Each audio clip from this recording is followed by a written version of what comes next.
they are also unworthy of the court's attention when they did not merely restate the applicant's flawed arguments. They sought to obfuscate the proceedings further with meritless arguments and misreadings of the respondent's case.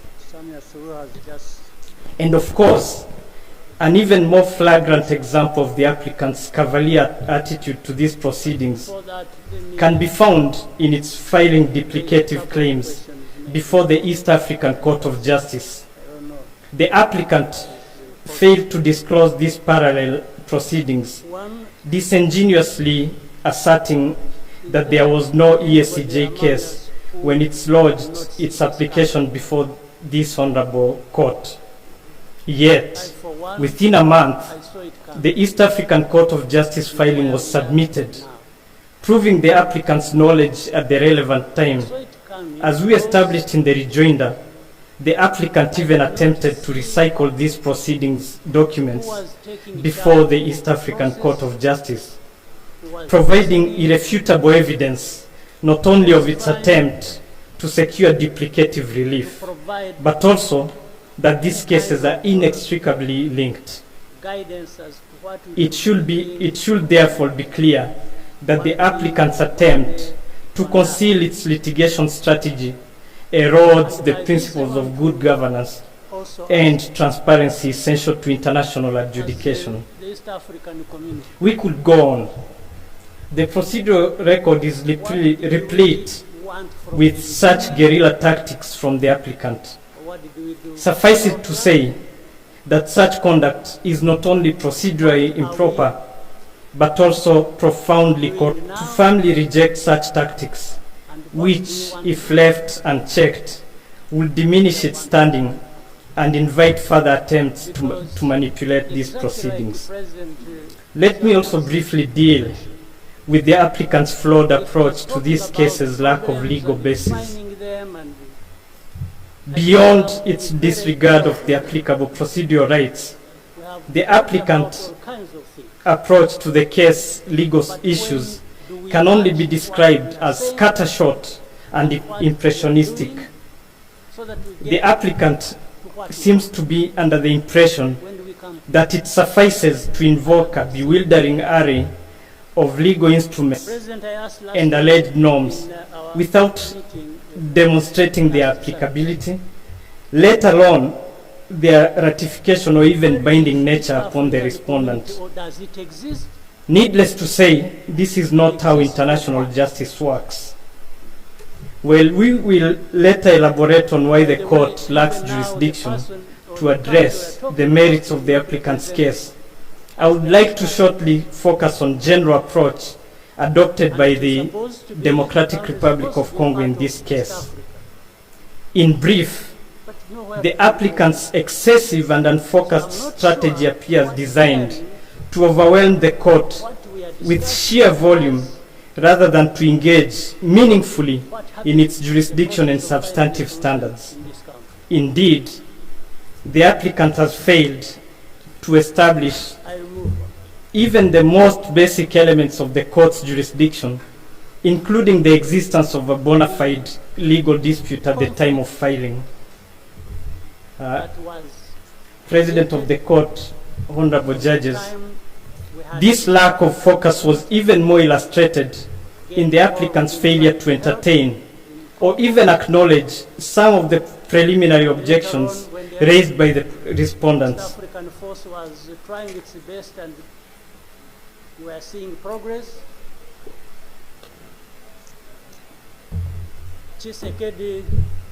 Parties in international proceedings have duties. In particular, they should do their utmost to place the court or the tribunal in the best position to rule fully upon the case. This ensures efficiency and the fair settlement of disputes, as well as the legitimacy and the strength of the resulting decision.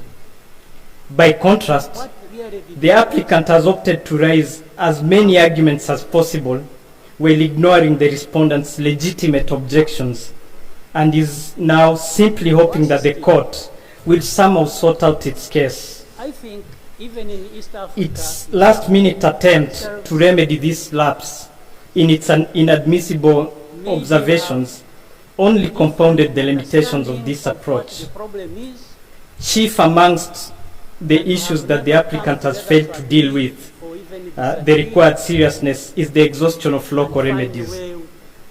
This cornerstone requirement of international human rights law, deeply enshrined in this court's own jurisprudence, has been entirely bypassed, even though there is absolutely no dispute that the burden of proof is on the applicant to prove that such remedies have been exhausted or are not required.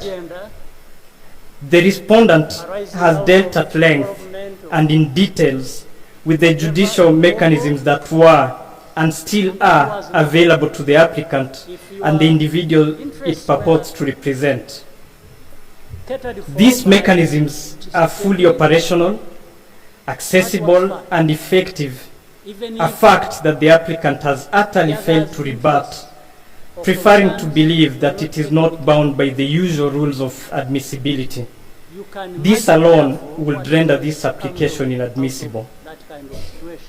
The applicant's treatment of this critical issue has not been an exception. Its general attitude has been to offer no coherent rebuttal of the key jurisdictional and admissibility issues, but instead to rely on vague, impressionistic assertions unsupported by evidence or legal authority, as if the mere invocation of human rights could substitute for rigorous legal argumentation. President of this tribunal, members of the tribunal, this case is therefore remarkable, be it for its procedural chaos or for its substantive deficiencies. We do reckon that this case is remarkable, but it's couched with a lot of procedural chaos and substantive deficiencies. As I now leave the floor first to Professor Dapo Akande today to set out arguments on lack of jurisdiction, and then tomorrow to Dr. Wiso, who will deal with the inadmissible nature of the claims made in these proceedings, it is essential to underscore that the procedural and substantive deficiencies of this case form a critical background to our submissions.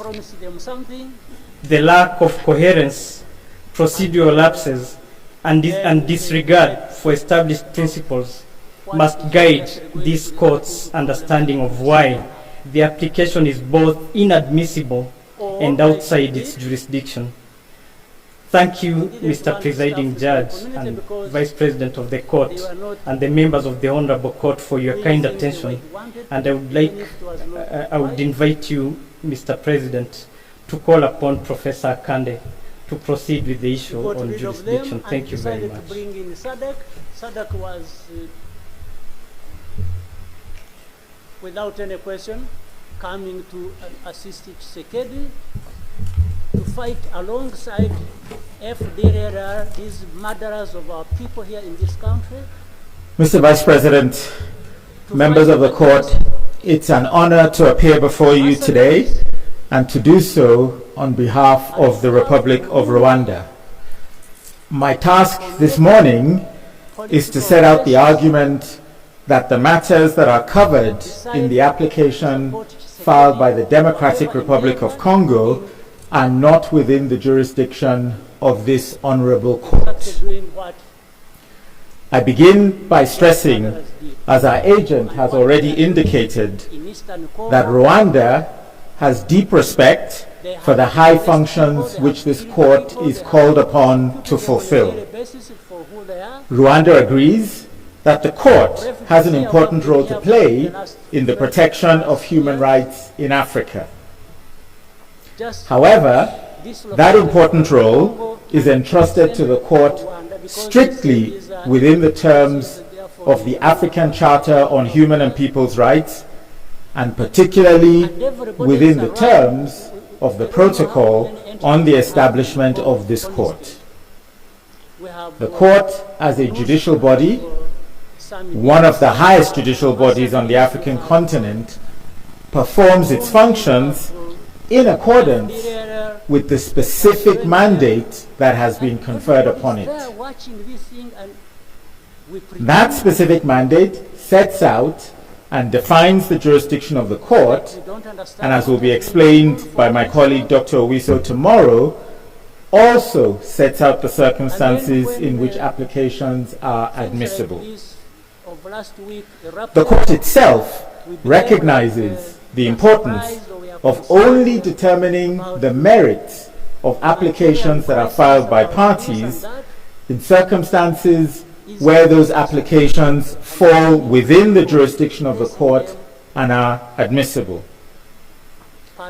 This is why Rule 49, Paragraph 1 of the Rules of Court, adopted by this court, provides, and I quote, "The court shall conduct preliminary examination of its jurisdiction and admissibility of an application in accordance with the Charter, the Protocol, and these rules." The court faithfully applies this provision in practically every case that is brought before you. And as is evident from your judgments, you conduct that preliminary examination carefully. So in raising the preliminary objections now before the court, Rwanda has done no more than to assist the court in the task which the court is called upon to engage with. As this matter is the first interstate case that has been filed before this court, it is even more important that questions relating to jurisdiction and admissibility are examined with rigor. What is at stake here is the question of the scope of the consent that states like Rwanda, which have become parties to the protocol, have given to the court's jurisdiction. The question is this: in relation to what exactly have these states agreed to adjudication by this honorable court? The applicant has argued that Rwanda is taking a formalistic approach to these matters of jurisdiction. But that is because they wish to play fast and loose with the terms of the protocol. What we argue for is that the court should do what it always does, which is to stick strictly to the competence that has been conferred upon it. Mr. Vice President, honorable members of the court, Rwanda submits that the application filed by the applicant falls outside of the jurisdiction of the court in two broad respects. First, the claims of the other side fall outside of the material jurisdiction of the court. Or to put it in other terms, the claims are outside the subject matter jurisdiction of the court. Second, the claims also fall outside the territorial jurisdiction that is conferred on the court, since the violations that are alleged by the DRC were not committed on the territory of the respondent state. Mr. Vice President, members of the court, let me begin our submissions by first addressing you on the issue of territorial jurisdiction. In our written pleadings, Rwanda first addressed the material scope of your jurisdiction. We fully maintain all our arguments that show that this case falls outside the material jurisdiction of the Honorable Court, and I will address those issues in a moment. However, in these oral hearings, we begin with the submission that the matters brought before the court fall outside the territorial jurisdiction of the court. We start here because the points are very straightforward. Your jurisprudence on this point is abundantly clear, has been helpful. The insistence that the alleged violations must have taken place on the territory of the respondent state has been so consistent that one can hardly misunderstand it. Whatever we are saying, However, and whatever we somehow, intend to do, the applicant we claims capture the context that this requirement does not exist. and then proceed. This is a most unusual case that has been brought before this court. But otherwise, It is not only unusual, it is saying good unique. things, saying that, and The each aim other being is to nice greatly and expand the jurisdiction of the each court other fulfilling to matters that are beyond what you have consistently found to be within the interests limits other of your than jurisdiction. others' interests, the common interests we have. The case is unique, not because it is the first interstate case brought before this court. We are going to contribute It is unique effectively and it is inappropriate finding a solution. because it aims to do something that you have consistently held is not to be done. Expelled from The Eastern case aims Congo, to bring within the jurisdiction of the court and then there was matters which did not occur on the territory of the respondent state. everything dictated by the There's an country, important the person reason we are trying to help. why the territorial jurisdiction of this court And that's where is we are confined now. That's how we are to here. cases, is confined to facts So let me that occurred within the territory of the respondent for now state. stop here. I would really want to hear. It is only in that space that the respondent has such control that it can actually fulfill its obligations under the relevant treaties. Evidently, because it consumes The attempt of the applicant to change the clear requirement of territorial jurisdiction set out by this court is an obvious attempt to involve this court in matters concerning the use of force Goma and and matters implicating challenging issues regarding the maintenance of peace and security, definitely and it should be rejected. We request the court to find that this case, which relates to matters that did not occur within the territory of Rwanda, falls outside the territorial jurisdiction conferred on the court. In each case that is brought before this court, you carefully consider whether all aspects of your jurisdiction have been satisfied, and you have always indicated that one such aspect of jurisdiction that must be satisfied is territorial jurisdiction. You have also defined that territorial jurisdiction very clearly and in the same way.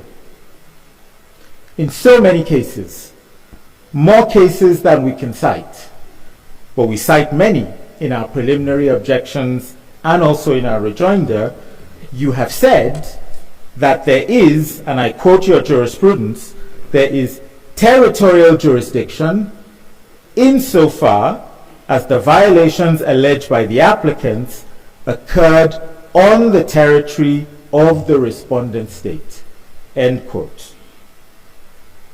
You've held that in many cases.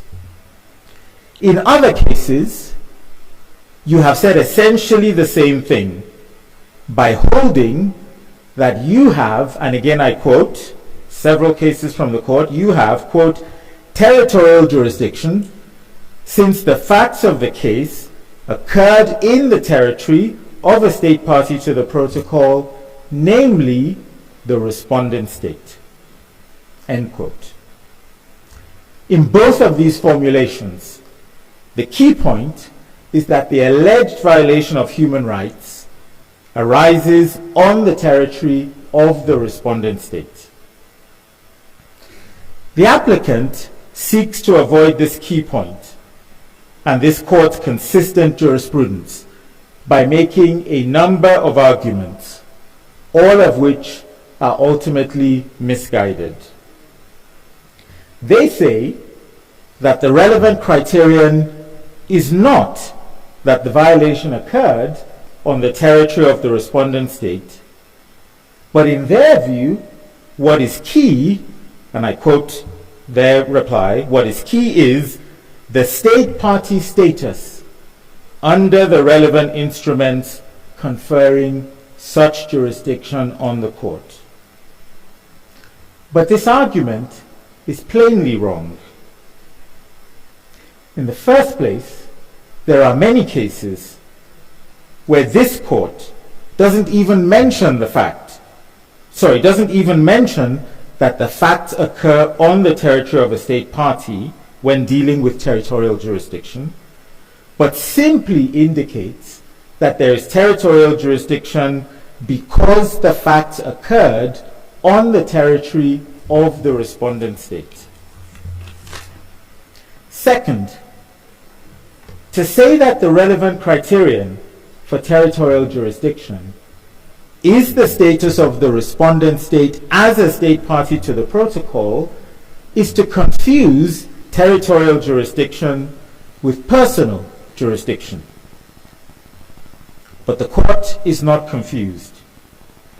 In each and every case, this court first examines whether it has personal jurisdiction. And with regard to that issue, whatever the small deviations of the wording, the court checks to make sure that the facts have occurred in the territory of the respondent state.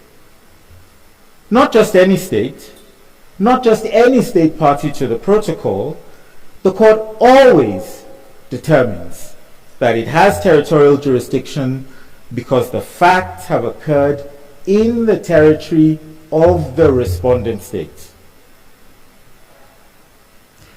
The applicant's confusion of territorial jurisdiction and personal jurisdiction is even more evident in its argument that if the court were to accept that its jurisdiction only relates to matters occurring within the territory of the respondent state, in their view, they say this conception of jurisdiction ratione loci could only apply, and I quote from the applicant's reply, could only apply in respect of human rights violations committed in the territory of a state party, in the territory of a state which is not a party to the protocol or the charter. So they say it could only apply in respect of human rights violations committed in the territory of a state which is not a party to the protocol or the charter, end quote. This is very confusing, because if the state is not a party to the protocol or the charter, the court would have no personal jurisdiction with respect to that state. So how could this concept only apply in relation to states not party to the protocol or the charter? The two requirements, that one, for personal jurisdiction to exist, the respondent must be a state party to the protocol, and two, for territorial jurisdiction to exist, the conduct must occur in the territory of the respondent state, are very clearly stated in the information that this court presents on its website about deposited the Article 34(6) declaration in cases involving individuals and non-governmental organizations. The case must involve allegations of human rights, and those alleged violations must have taken place in the state concerned after it ratified the protocol. Those alleged violations must have taken place in the state concerned after it ratified the protocol, unless alleged violations are ongoing, end quote. Moreover, when the court presents information about the procedure and the conditions relating to filing a case, the court specifies very clearly, and again I quote, territorial jurisdiction requires the alleged violations to have taken place in the state concerned, end quote. None of this could be any clearer. The applicant argues that if the position of Rwanda, our position, that the alleged violations must occur in the territory of the respondent state, if that position were to be accepted, They say this would render the African human rights protection system devoid of all substance and usefulness. But how could this possibly be the case? After all, in every other case before this court, the facts have occurred in the territory of the respondent state. This has not made the African human rights protection system useless, as they suggest. Indeed, the system is working. It is the applicant that is trying to upend things by bringing the sort of claim that has never been brought before this court. It is their conception of territorial jurisdiction that would radically change the African human rights system. This is particularly so as the claims of extraterritorial violation are, as in cases like this, they're likely to be brought in matters which implicate peace and security and therefore beyond the court's jurisdiction. We submit that the court should not depart from its established jurisprudence, and the court should hold that this case falls outside the territorial jurisdiction conferred on the court because the facts occurred outside the territory of Rwanda.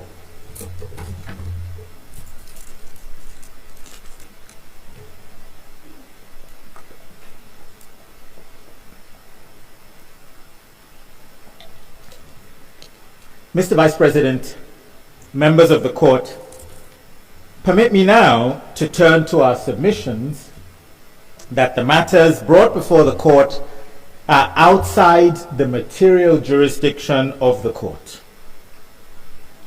The claims of the applicant fall outside the court's material jurisdiction in two separate and distinct ways. First, the matters that are included by the DRC within its application were not the subject of a relevant dispute between the parties at the time when the application was filed. So the matters were not the subject of a relevant dispute between the parties at the time the application was filed. Rwanda submits that the DRC brought its claims in a rather hasty and precipitous manner. We submit that the court only has jurisdiction in interstate proceedings where the matter submitted to the court was already in dispute at the time of the filing of the application. The applicant has failed to demonstrate that such a dispute on the claims brought to this court, they failed to demonstrate that such a dispute existed between the parties at the time the application was filed. So that's our first argument on material jurisdiction.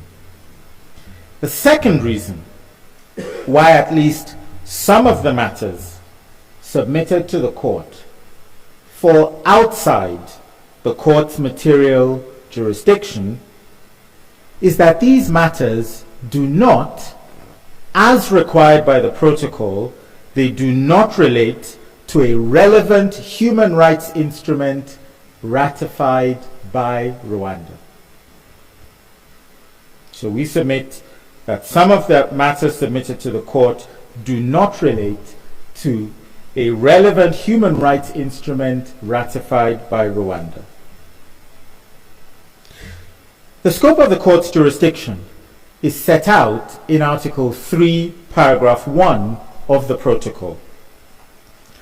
As with other international courts, the jurisdiction of the court is constrained by what states parties to the instrument establishing the court have consented to.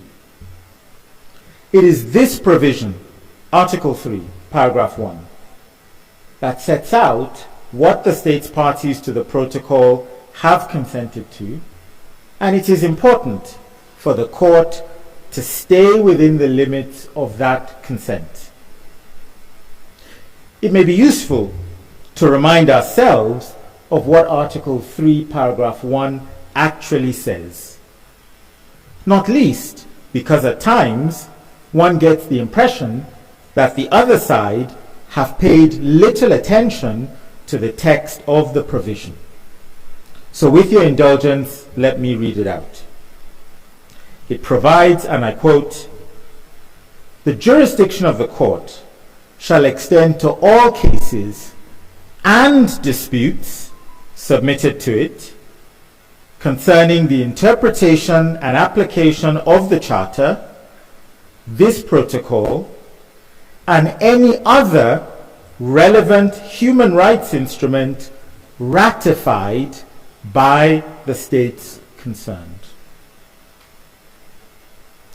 Mr. Vice President, honorable members of the court, let me now address these submissions in detail.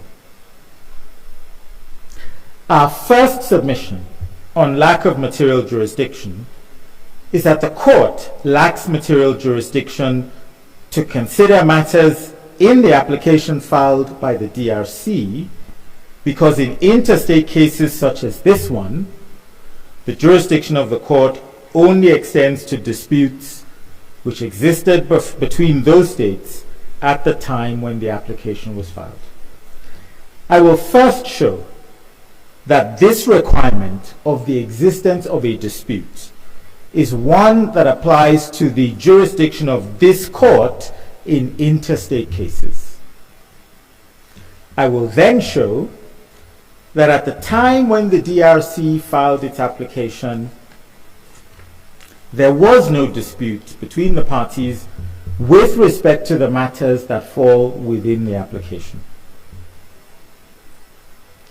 Now, the requirement of the existence of a dispute at the time of the filing of the application follows first and foremost from the text of Article 3.1, which I have just read out. That provision does not only say that the jurisdiction of the court extends to cases submitted to it, but it specifically mentions that the jurisdiction of the court extends to, and I quote, disputes submitted to the court. This means what it says. For a dispute to be submitted to the court, it must actually exist at the time when the application is brought. This requirement that there be a dispute between the parties relating to the subject matter of the case and existing at the time of the initiation of the case is consistent with the practice of other international courts and tribunals that deal with interstate proceedings.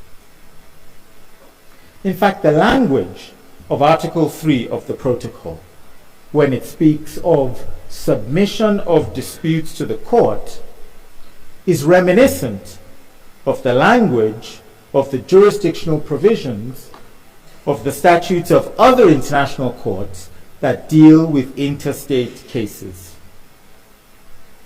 In particular, Article 38(1) of the Statute of the International Court of Justice similarly speaks of the functions of that court, the ICJ. So Article 38(1) of the ICJ statute speaks of the functions of that court as being to decide, and I quote, such disputes as are submitted to it. Such disputes as are submitted to it. The similarity in the language to that in the protocol is obvious. The protocol of this court speaks of, I quote, disputes submitted to it. The statute of the ICJ speaks of such disputes as are submitted to it. That similarity is not accidental, and frankly, is not surprising. The drafters of the protocol of this court, of course, were well aware that in Article 5, the protocol contemplated that the court would preside over proceedings brought by states against other states parties to the protocol. They accordingly and certainly took care of adapting the protocol's language to the deference that is typically shown to sovereign states in international legal proceedings. Now, it is also not of great surprise that the requirement of a dispute has not so far been elaborated upon in the jurisprudence of this court. After all, this is the first interstate case that has been filed before this court. And so this court has so far, for that reason, not yet had opportunity to consider what jurisdictional issues arise in the specific and different context of interstate proceedings.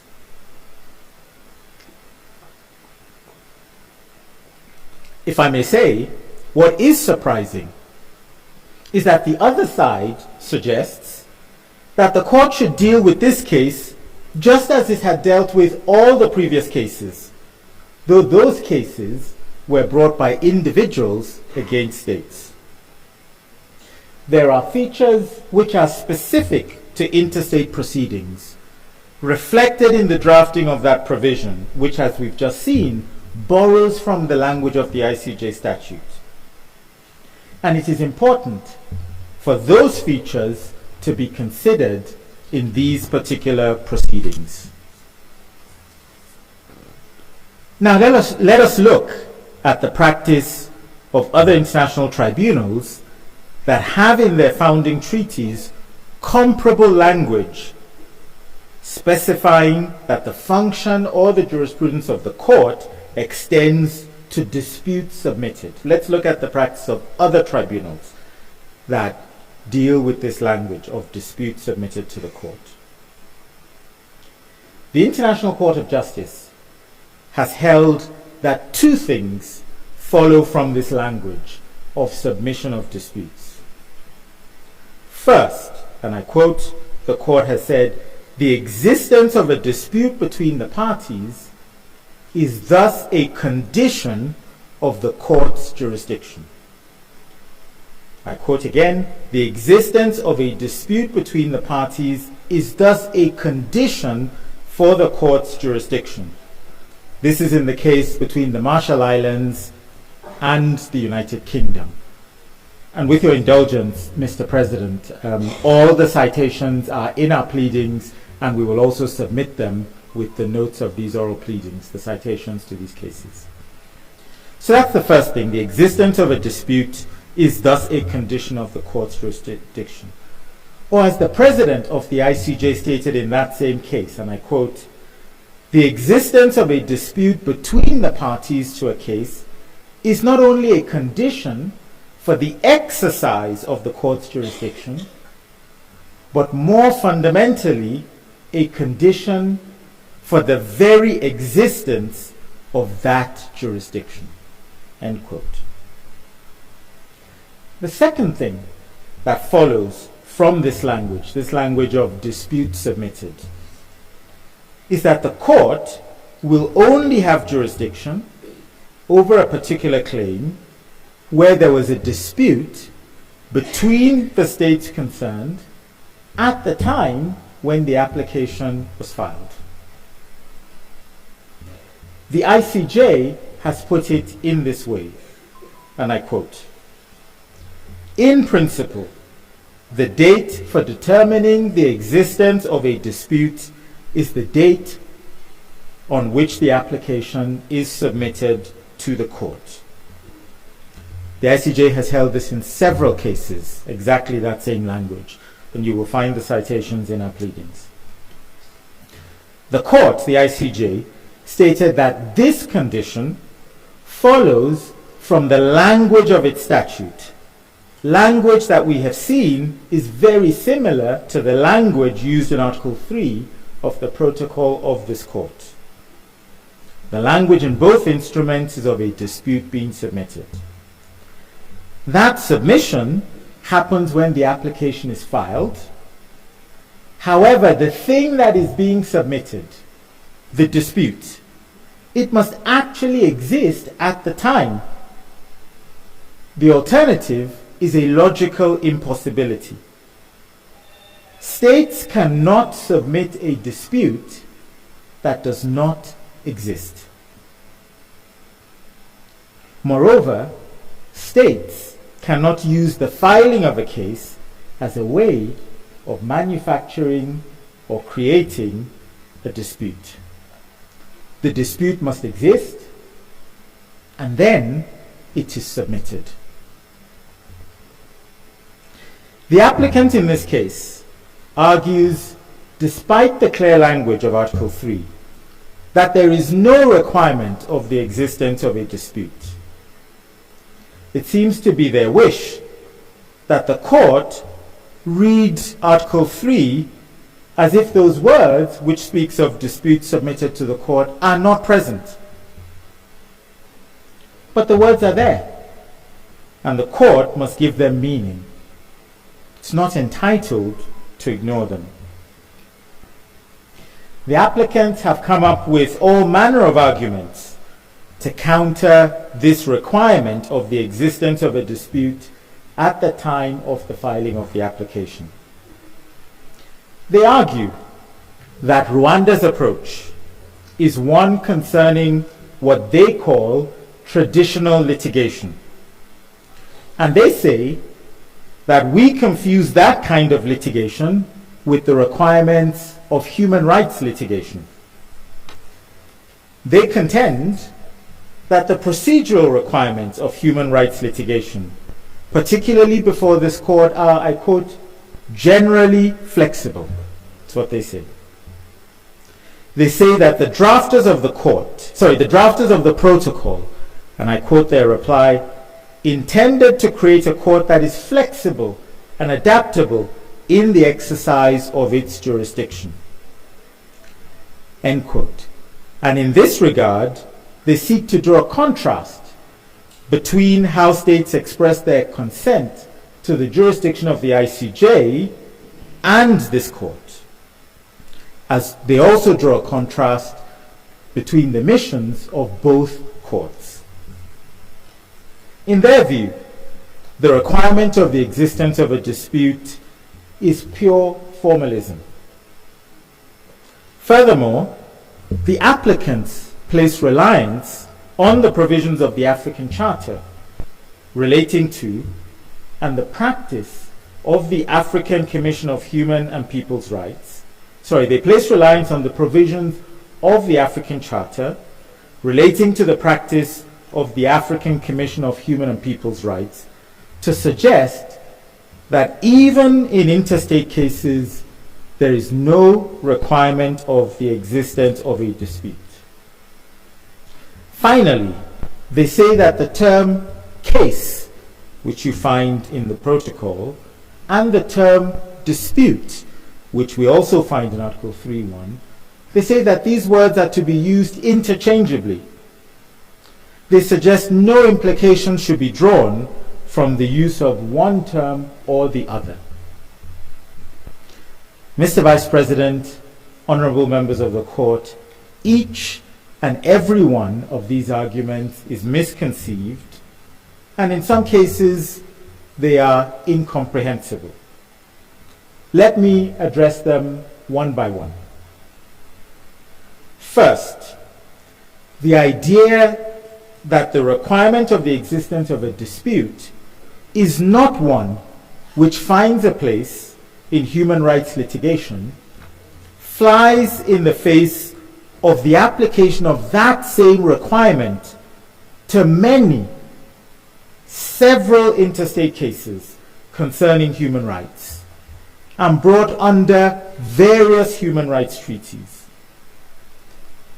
The ICJ considered and restated this requirement of the existence of a dispute in the case concerning the application of the International Convention on the Elimination of All Forms of Racial Discrimination between Georgia and the Russian Federation. And in that case, dealing with the Racial Discrimination Convention, the court engaged in a detailed inquiry of whether the two states had been involved in a dispute on that subject matter at the time the case was lodged before it. That's a racial discrimination case. In a case brought under the Convention Against Torture, the ICJ reiterated that jurisdiction hinges upon the existence of a dispute at the time the application was filed.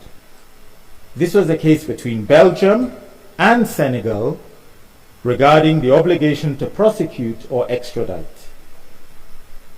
In fact, in that interstate case, undoubtedly, human rights interstate litigation, it also offers an example of the legal consequence attaching to a lack of a dispute at the time of the submission.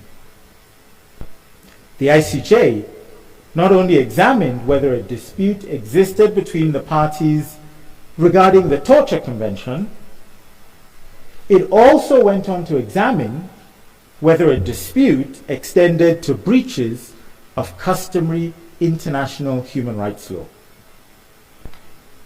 The unanimous bench in that case found that there was at the relevant time a dispute relating to the Torture Convention, and for that reason found that it had jurisdiction with respect to that dispute. A large majority of judges also held that there was no dispute between those states relating to breaches of obligations under customary international human rights law, and held that the court had no jurisdiction to deal with Belgium's claims in that respect. As the applicant itself has recognized, the ICJ has also applied the requirement on the existence of a dispute in several cases brought under the Genocide Convention.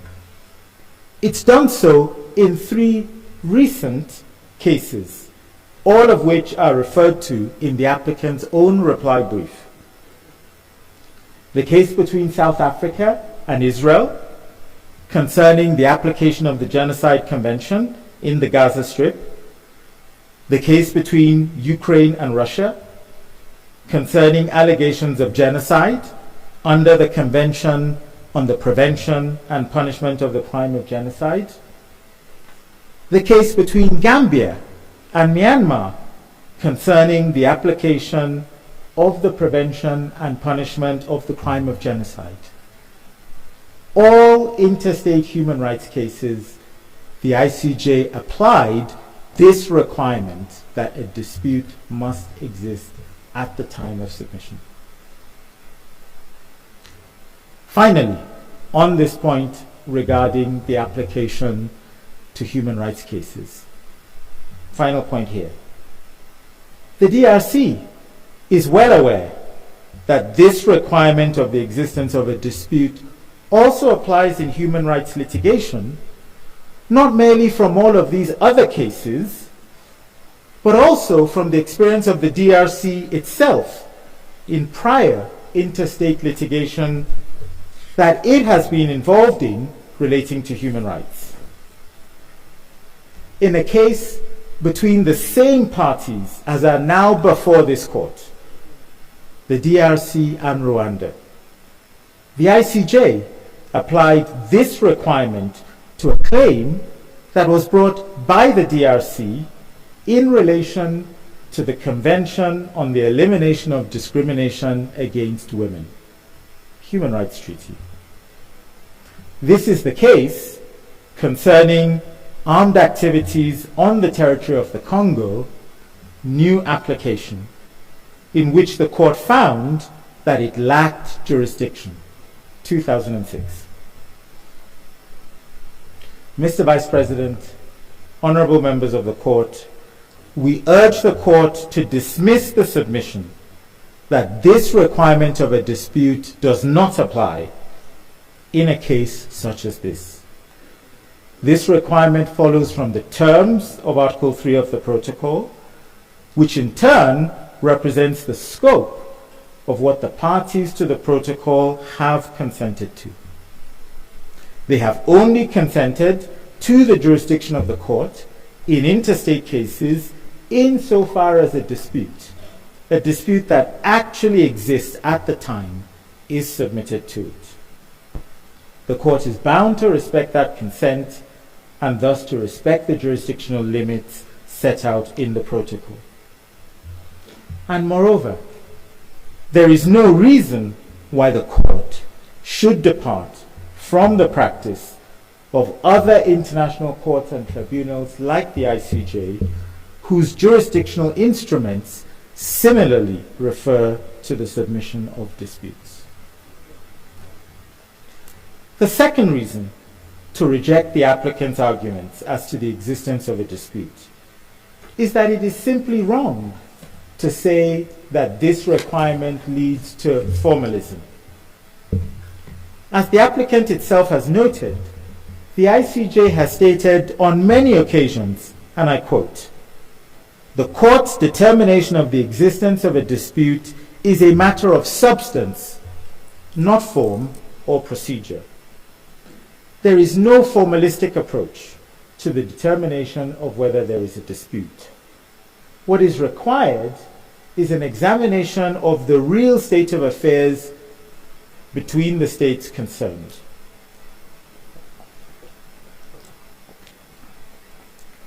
A third reason for rejecting the argument that there is no requirement of a dispute is that the applicant confuses the requirements for submitting a communication to the African Commission on Human and People's Rights, with the jurisdictional constraints on this court.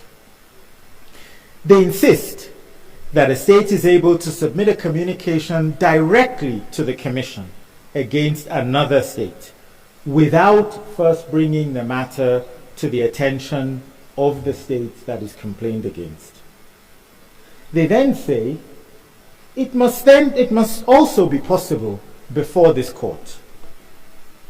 The DRC bases this suggestion on what it describes, and I quote from their reply, it describes as a combined reading of Articles 47, 48, and 49 of the Charter.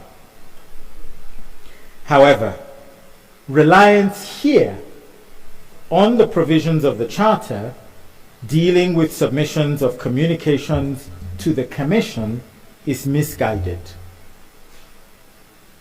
This court is well aware of the fact that the provisions of the protocol relating to the procedure by which cases are submitted to the court are not the same as the provisions of the Charter relating to the submissions of communications to the Commission.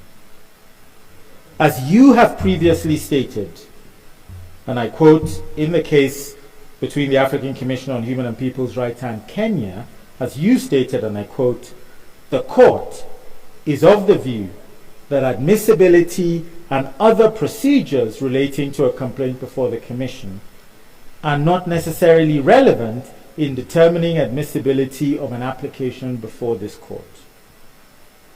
Now, this was said in relation to admissibility, but the court also spoke about other procedures relating to a complaint.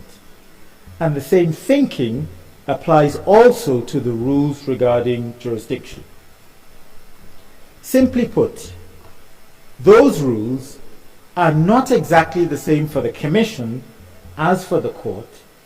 Otherwise, the protocol and its carefully delineated language would serve no purpose. In any event, the provisions in Articles 47 to 50 that they rely on, though not directed at the court, they show how the drafters of the Charter did have in mind that before African institutions are engaged by states who are of the view that violations have occurred, that there should be an attempt at friendly settlement of the issue with the allegedly wrongdoing state.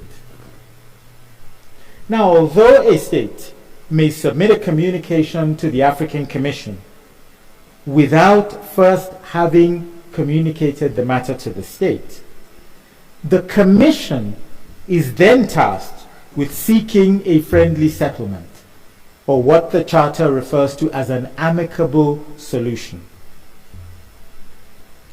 So to compare this careful, amicable process with the unilateral filing of a legal dispute before this court is disingenuous.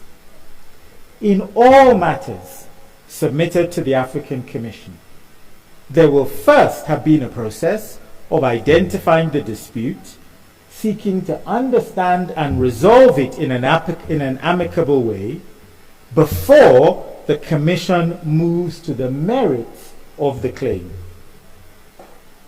The requirement of the existence of a dispute does no more than provide similar opportunities for the resolution of that dispute prior to the submission to this court. A fourth reason for rejecting the applicant's arguments that there is no requirement of the existence of a dispute at the time the application is filed is that this argument fails to give effect to the actual words of Article 3.1 of the Protocol. That provision specifically refers to the submission of cases and disputes to the court. The applicant suggests that the word case and the word disputes, as used in Article 3, are interchangeable, and that the court should not, indeed they say, does not make any distinction between cases brought by individuals and those brought by states. This argument, as meaning the same thing as the word case in Article 3.1, is inconsistent with a basic rule of treaty interpretation. This is the principle of effectiveness, the basic rule of international law regarding treaty interpretation.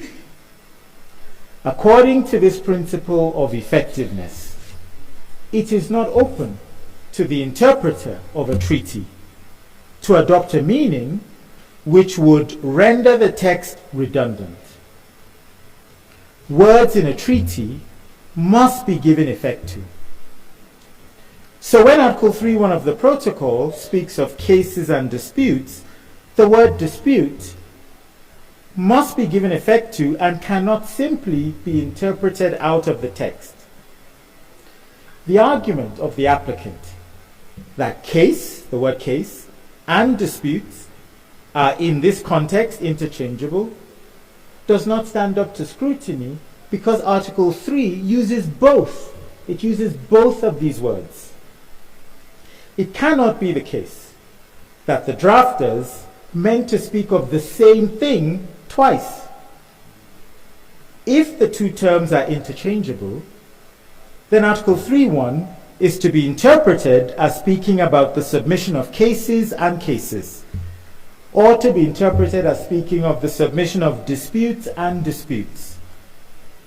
Clearly, the inclusion of the word dispute is intended to add something different in that provision to the word case. For that reason, it cannot be ignored. And we submit that when Article 3.1 speaks of the submission of disputes, that in accordance with the practice of other international tribunals from where this language is borrowed, it specifically covers disputes between states.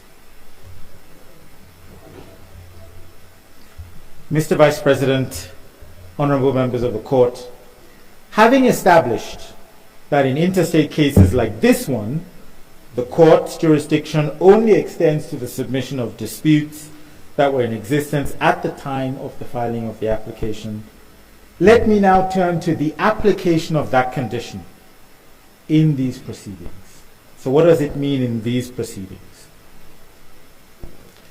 As was set out by the Permanent Court of International Justice in the famous Mavromatis Palestine concessions case, and has been repeated on many occasions, a dispute between states, and I quote, is a disagreement on a point of law or fact, a conflict of legal views or interests, end quote. We have set out in our written pleadings the key principles that are to be used to identify a relevant dispute between the parties. First, for a dispute to exist, and again I quote from the Mavromatis case, quote, it must be shown that the claim of one party is positively opposed by the other, end quote. It must be shown that the claim of one party is positively opposed by the other, end quote. This reference to the claim of one party being opposed by the other relates specifically to the claims that are later brought before the court. It is not sufficient to show that the parties have disagreements or differences in relation to other matters. For there to have been a relevant dispute, the ICJ has stated, and I quote, the evidence must show that the parties hold clearly opposing views with respect to the issue brought before the court. With respect to the issue brought before the court. Second, again, as the ICJ has held, a dispute exists, I quote, a dispute exists when it is demonstrated on the basis of the evidence that the respondent state was aware or could not have been unaware that its views were positively opposed by the applicant. Okay, so the respondent state must have been aware or could not have been unaware that its views were positively opposed by the applicant. This means that for there to be a dispute, the applicant must have set out its claim clearly. In other words, the applicant must have made claims which allowed the respondent to understand that the applicant was of the view that the respondent is in violation of legal rights which form the basis of the action, the legal action that is now before the court. Third, while evidence of a dispute can be gleaned from statements that are made by state officials, the court must give particular attention to the content of those particular statements. In particular, a statement will only be said to have given rise to a dispute, or will only be evidence of a dispute, if it refers to the subject matter of a claim, and again I quote from the ICJ, if it refers to the subject matter of a claim, and I quote, with sufficient clarity to enable the state against which that claim is made to identify that there is or may be a dispute with regard to the subject matter. So the statement must refer to the subject matter of the claim with sufficient clarity to enable the state against which the claim is made to identify that there is or may be a dispute with regard to an alleged breach by the respondent of the particular obligation or right that is put in issue between the parties in the judicial proceedings. Fourth, the respondent must have had the opportunity to address the particular claim that is made by the applicant. there will only be a dispute where either the claim of a violation of legal rights is positively opposed, in other words, it's rejected by the respondent, or the respondent state fails to reply to the applicant's claim of legal violation.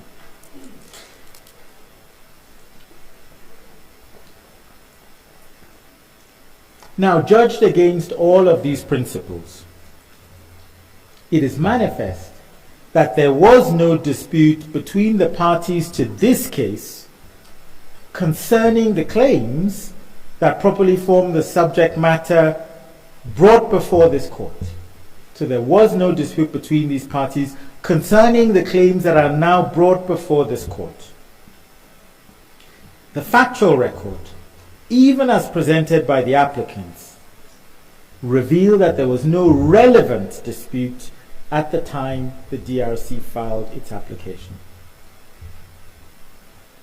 When we say that there was no relevant dispute, what we mean is that at the time when the application was lodged, there was no dispute between the DRC and Rwanda regarding the human rights matters, the human rights claims that fall within the present application.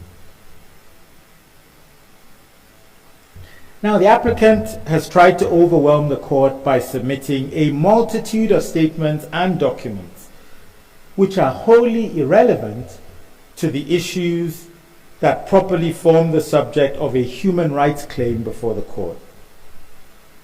It has submitted all manner of allegations of supposed wrongdoing by the respondent in order to persuade the court that there was a dispute at the time it filed the application. But what is required is not a suggestion that the parties might have had any type of difference. It has to be shown that the issues that properly form the subject matter of this claim, this case, those issues were in dispute. It has to be shown that there was a disagreement regarding the alleged human rights violations that this court is able to deal with. Now, the applicant has submitted a number of statements in which it accused the respondent of aggression and of unlawfully using force within its territory.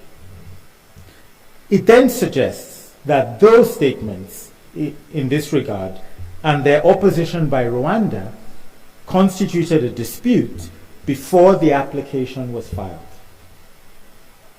But this approach and the documents submitted reveal very clearly that there was no dispute between the parties regarding the subject matter within the jurisdiction of the court, violations or alleged violations of human rights.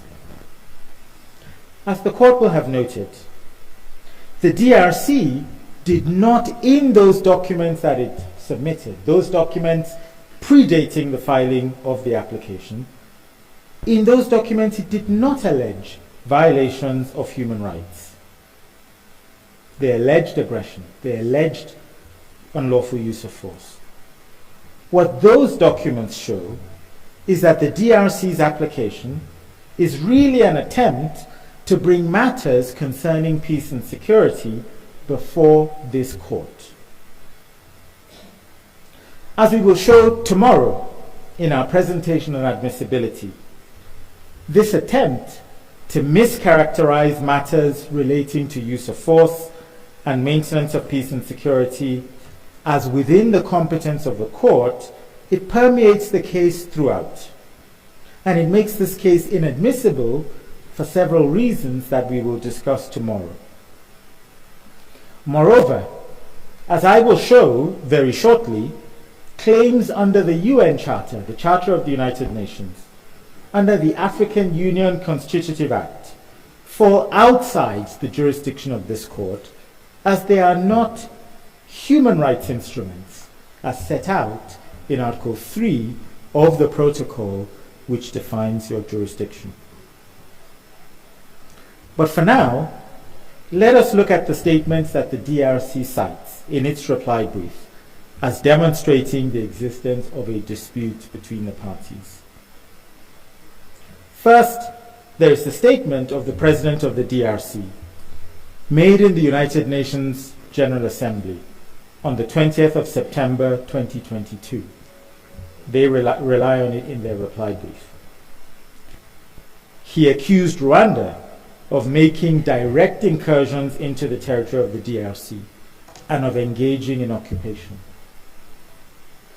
But he did not make any claims of the violations of human rights, the type of violations that this court can actually deal with. True, the President of the DRC referred to the United Nations Charter, he referred to the African Union Constitutive Act, but as I will show shortly, these are not human rights instruments within the meaning of Article 3. There is therefore nothing in that statement that would enable the respondent to know that there was a human rights dispute regarding matters that are now brought before this court. Rather, what was being alleged there was an act of aggression, an allegation that, beside being thoroughly contested, does not fall within the jurisdiction of this honorable court.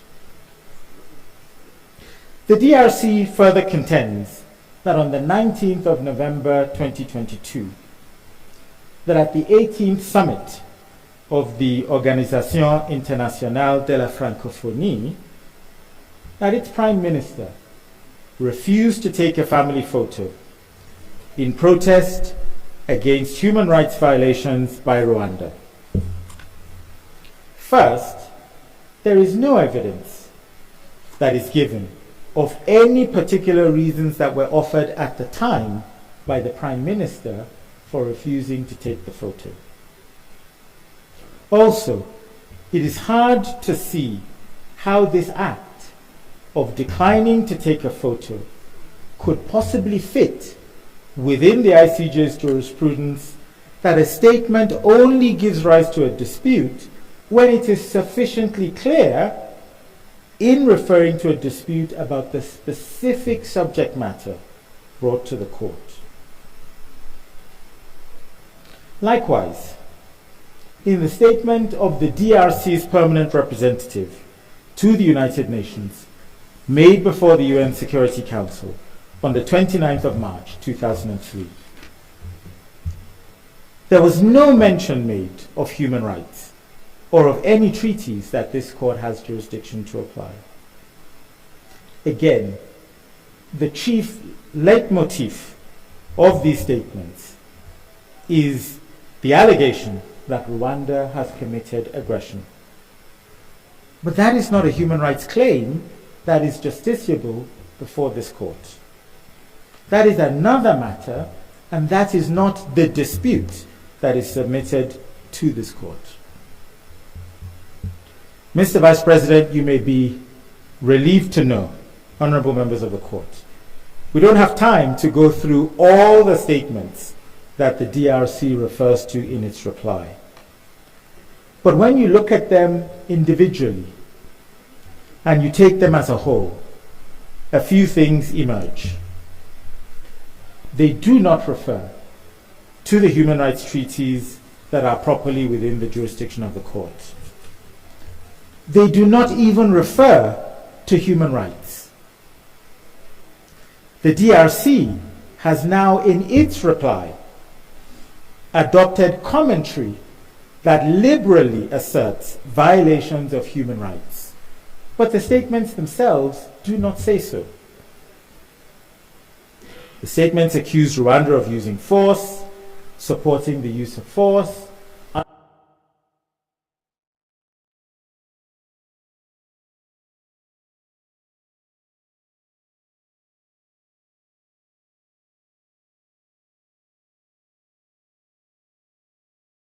undermining the DRC's territorial integrity, but that is not a human right.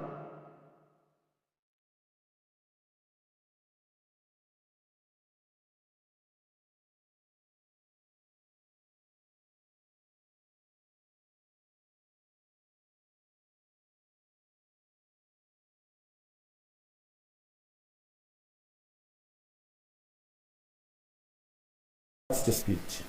Those are not human rights violations. On occasion,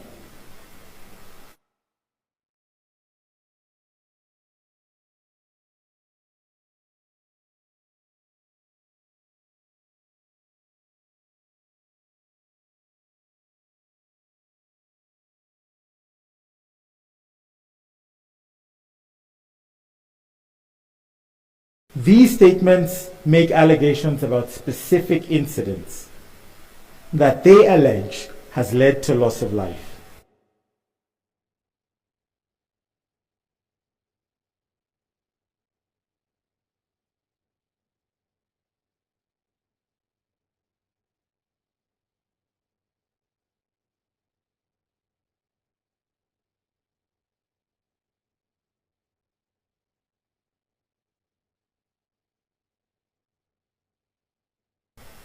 But again, there is nothing that indicates with clarity that these claims are distinct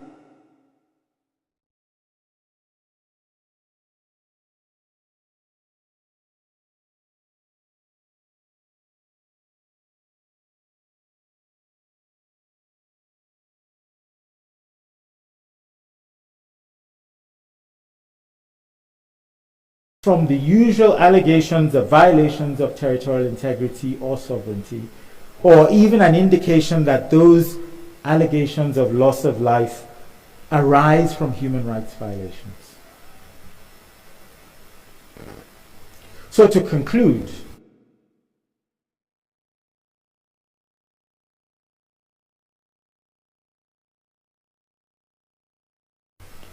on this first aspect of the jurisdictional objection dealing with material jurisdiction, Rwanda submits that it is a condition of the court's jurisdiction in interstate cases that a dispute about human rights must have existed at the time when the application was submitted to the court.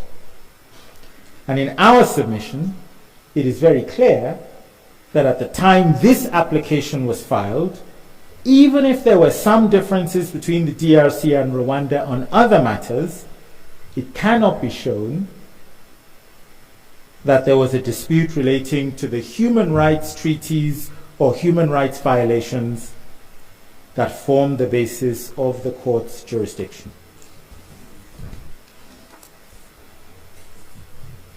Mr. Vice President, honorable members of the court, let me now turn to the second argument that we have regarding lack of material jurisdiction. That's the argument that aspects of this case fall outside of the material jurisdiction of the court because the applicant relies in part on documents that are not human rights instruments ratified by the respondent. With your indulgence, let me again quote from Article 3, Paragraph 1 of the Protocol. I quote again, "The jurisdiction of the court shall extend to all cases and disputes submitted to it concerning the interpretation of the Charter, this protocol, and any other human rights instrument ratified by the states concerned, and any other human rights instrument, any other relevant human rights instrument ratified by the states concerned." This provision is crystal clear. The court has jurisdiction to entertain claims brought not only under the African Charter and Protocol, but also under other instruments, as long as two conditions are met. One, those instruments must be relevant human rights instruments. Two, those instruments must be ratified by the state concerned.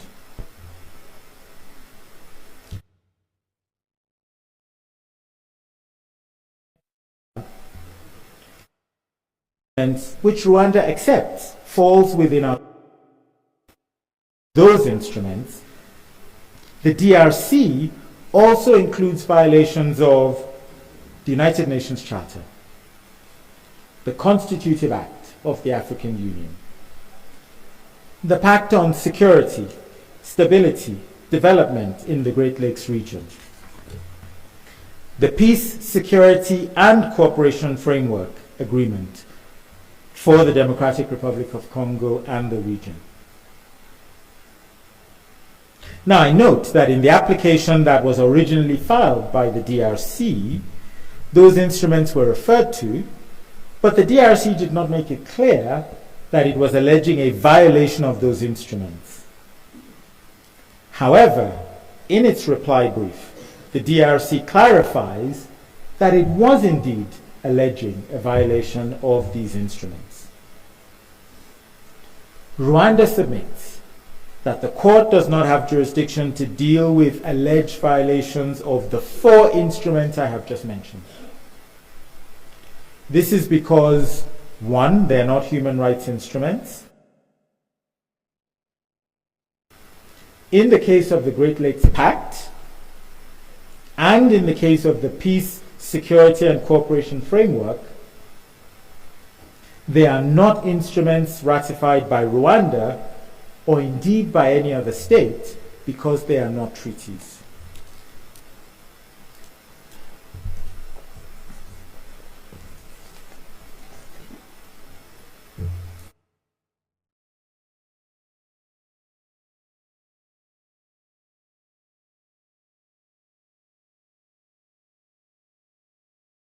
To make a definitive finding that these instruments, these 4 instruments, fall under the jurisdiction of the court.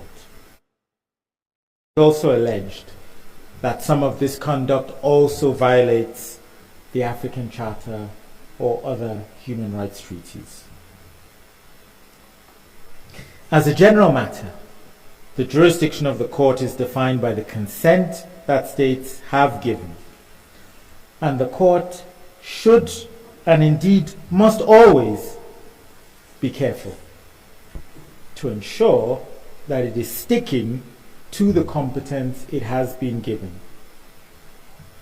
States have only given the court a mandate to deal with violations of human rights instruments that are binding because they have been ratified. No more than that. In this specific matter, the DRC tries to muddy the waters by mixing matters relating to peace and security with human rights claims. This is a human rights court that is tasked with dealing with violations of human rights. The applicant does not hide its intention to draw this court into deciding on matters relating to the use of force. It says very clearly in its reply, and I quote, "There is an inextricable link between human rights and the use of force, peace and security. The use of force by one state, Rwanda, against another state, the DRC, as in the present case between these 2 states, has a negative impact on human rights in that it generally leads to the violations of these rights." End quote. In other words, the applicant is suggesting that whenever there are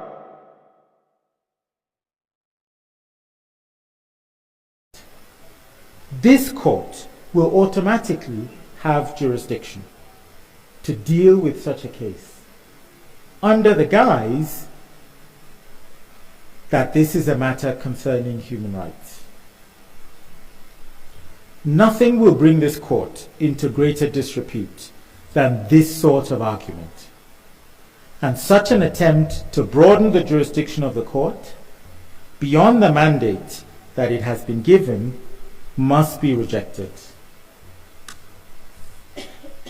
The other point that is of relevance here is that by insisting that the court has jurisdiction to deal with claims under the UN Charter and the AU Constitutive Act and other peace and security instruments, the DRC seeks to claim that the matters it now brings to the court are the matters that were already in dispute between the parties at the time when it filed its claims. As I showed you, the DRC made reference to a number of statements in which it claimed that Rwanda was using force on its territory, allegedly in violation of the UN Charter and the AU Constitutive Act. In arguing that these are issues within the jurisdiction of the court, the applicant is trying to show that there was some continuity between the issues that were raised in those statements and matters that are now within the jurisdiction of the court. If the court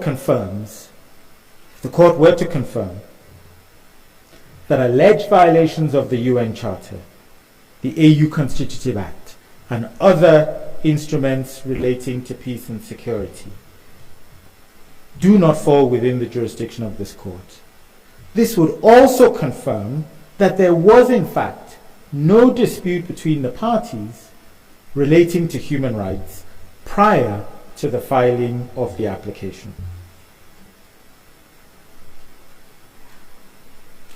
Let me now turn to the two conditions that I referred to in relation to these instruments. The test for ascertaining whether an instrument is a human rights instrument is fairly simple, and it has not been particularly contentious. This court has been very clear as to whether it considers an instrument to be a human rights instrument. You stated in one of your previous cases, Action pour la protection des droits de l'homme against Côte d'Ivoire, you stated, and I quote, "In determining whether a convention is a human rights instrument, it is necessary to refer, in particular, to the purposes of such convention.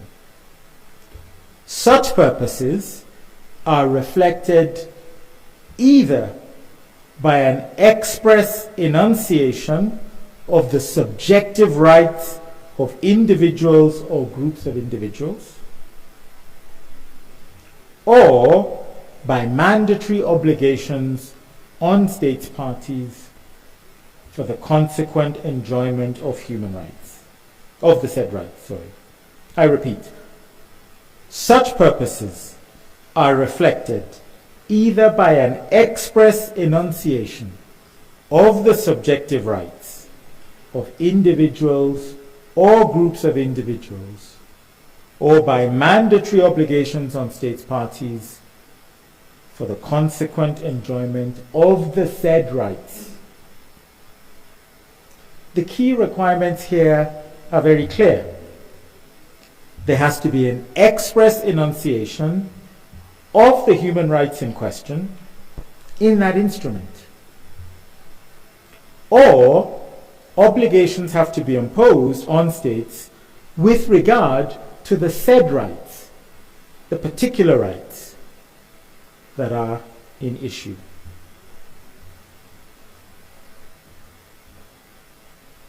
The DRC makes an issue of the translation of this passage that I have just quoted. And they argue that it has a slightly different meaning in the French translation. The DRC argues that the French version of this judgment shows that the instrument does not need to set out binding obligations. However, in making this argument, it has left out relevant wording that undermines its argument. The relevant paragraph from that judgment does not simply state that the obligations in question are, and permit my very, with your indulgence, I'll use my very poor French. So the judgment does not really state that the obligations in questions are obligations impliquant la jouissance, as stated by the applicant. Rather, this judgment referred to la prescription à l'égard d'État. So the stipulation of obligations regarding states that involve the consequent enjoyment of human rights. In short, the instrument must provide for binding obligations with regard to human rights. Now, we do not argue that a treaty is only a human rights instrument if it exclusively deals with human rights. However, we do say that when the court speaks of an express enunciation of subjective rights of the individual, it does require that specific rights are set out in the instrument. Although the UN Charter and the AU Constitutive Act refer to the promotion and the protection of human rights, when listing the aims of those organizations, neither instrument actually sets out specific rights. They do not include an express enunciation of such rights, nor do they provide obligations regarding the enjoyment of any particular rights. The applicant suggests in its reply that the court has held that the Constitutive Act of the AU and the UN Charter are human rights instruments because the court has referred to such instruments in its judgment. With regard to the AU Constitutive Act, the applicant refers to the judgment of this court in the Mohammed Abubakari versus United Republic of Tanzania case, where it is true that the court did in fact make reference to the Constitutive Act of the AU. However, that case in no way supports the applicant's position. The issue in that case was whether the application was admissible. And what the court was considering was whether the provisions in what is now Article 50, Paragraph 2b of the rules of the court on admissibility had been complied with. One of those conditions in Article 50, 2b, in fact, a condition that Rwanda has invoked in this very case, and which my colleague will elaborate on tomorrow, is that the application must be compatible with the Constitutive Act of the AU. In other words, the rules require that the application must not violate the Constitutive Act. Let us be clear what this requirement means. It is the application that must not violate the Constitutive Act. It is not that the court is to examine whether the conduct of the respondent is a human rights violation of the Constitutive Act. In fact, in the Mohammed Abubakari case, it had been argued that the application was inadmissible because the applicant had not alleged breaches of human rights in violation of the Constitutive Act. It was in response to that argument that the court explained that the provisions of the rules, which say that the application must not be incompatible with the Constitutive Act, does not render, or in that particular case did not render, an application inadmissible because it did not allege that the conduct of the respondent violates the Act. It was in that context that this court stated, and this is what's important, and I quote, it's in that context that this court stated, I quote, "The violations alleged in the application are susceptible to be examined by reference to the Constitutive Act and or the Charter, and are not manifestly outside the scope of application of those instruments." In other words, examinations of the violations of the human rights instruments must not be debarred by some incompatibility with the Constitutive Act. That was the point. So there's nothing in that case that suggests that the Constitutive Act is a human rights instrument. Let me now turn to the UN Charter and whether it is correct to say, as the DRC does, that this is a human rights instrument within the meaning of Article 3 of the Protocol.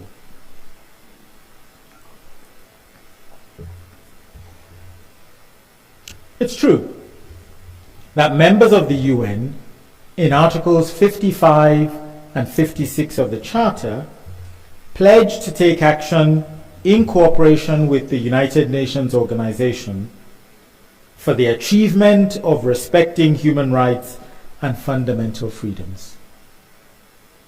However, the Charter does not anywhere specify any particular human rights, meaning that the express enunciation of rights that this court has said is the standard for a human rights instrument is absent. Furthermore, it is hard to say that Article 55 and 56 specify clear obligations with respect to human rights, such as this court would expect from a human rights instrument. In exactly the same provision, members of the UN also pledge to take action to achieve full employment, higher standards of living, solutions of international economic and social problems. But we do not then say that there is a violation of the UN Charter when these lofty goals are not achieved. The applicant in its reply brief suggests that this court has found that the UN Charter is a human rights instrument.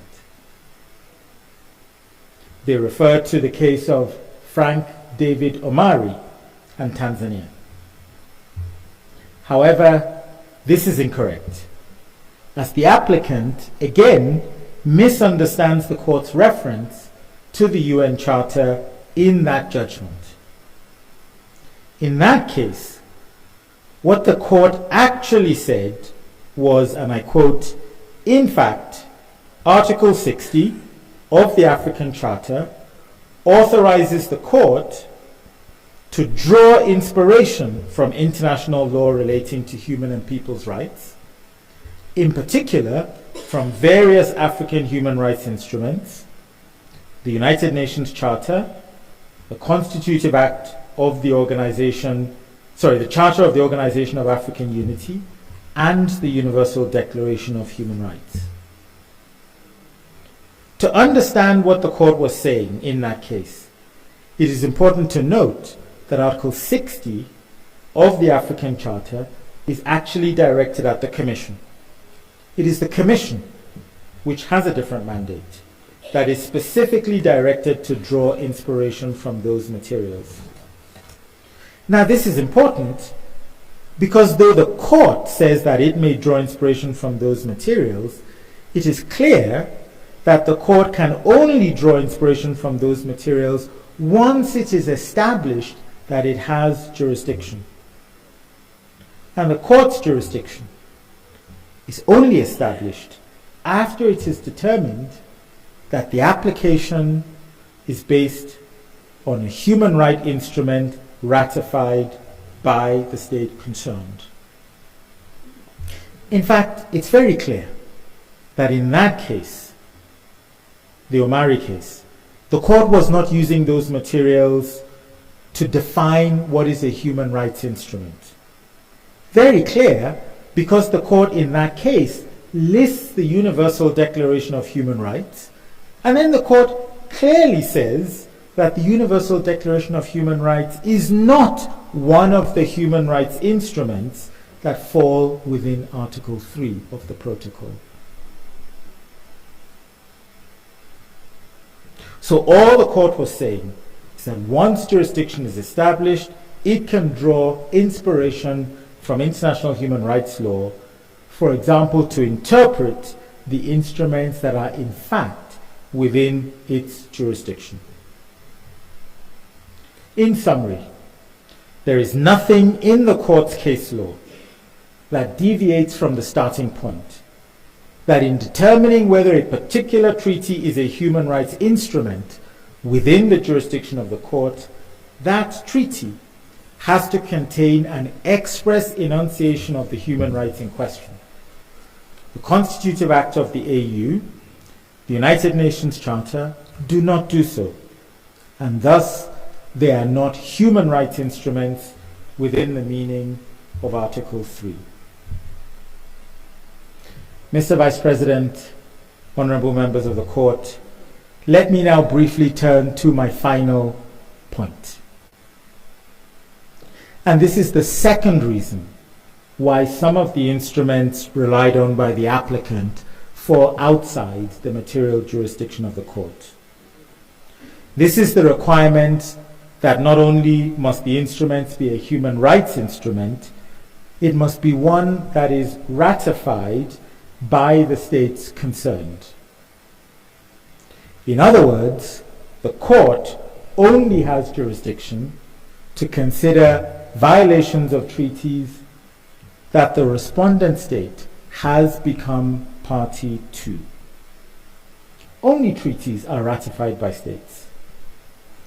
The drafters of the protocol chose their words carefully. The purpose of this requirement is only to include within the material jurisdiction of the court allegations of violations of instruments that are explicitly ratified by the respondent. The DRC seeks to found the jurisdiction of this court, in part, on the Pact on Security, Stability and Development in the Great Lakes region, and on the Peace, Security and Cooperation Framework Agreement for the Democratic Republic of Congo and the region. However, these are not treaties ratified by states and certainly not by Rwanda. Thus, even if they were to be regarded as human rights instruments, the characterization that Rwanda disputes, for the reasons I have set out, they fall outside the material scope of the court's jurisdiction. Despite this very clear text, and indeed it could not be clearer, we were very surprised to read in the applicant's reply brief the suggestion that this court's case law says the opposite of what the protocol provides for. The DRC says that it is not essential for every human rights instrument to have been ratified in order to establish the court's substantive jurisdiction. I'm sure that this will come as a surprise to the court too. To justify its claims that the court has jurisdiction over alleged violations of instruments not ratified by the states concerned, the applicant refers to cases where it says the court has applied the Universal Declaration of Human Rights. The Universal Declaration of Human Rights, it's not a treaty. It has been referred to by the court, but the court has been clear, crystal clear, that the Universal Declaration is not a human rights instrument that falls within Article 3. Reference was made by the applicant to the Frank David Omari case that I've just referred to, Frank David Omari and Tanzania. There, this court ruled in paragraph 74 of your judgment that reference to the Universal Declaration is permissible, and I quote, as long as the alleged violation is also provided for by a treaty ratified by the state concerned. This court, end quote, end quote. This court then went on to state, in the very next sentence, as if for the avoidance of any doubt, this court then stated, quote, the court has the power to exercise its jurisdiction over alleged violations in relation to the relevant human rights protection instruments ratified by the respondent, end quote. So not only is the text of Article 3 of the protocol very clear, the case law of this court is also clear. For the court to have jurisdiction, the instrument must have been ratified by the respondent. For this reason, we submit that allegations of violations of instruments that are not treaties fall outside the material jurisdiction of the court.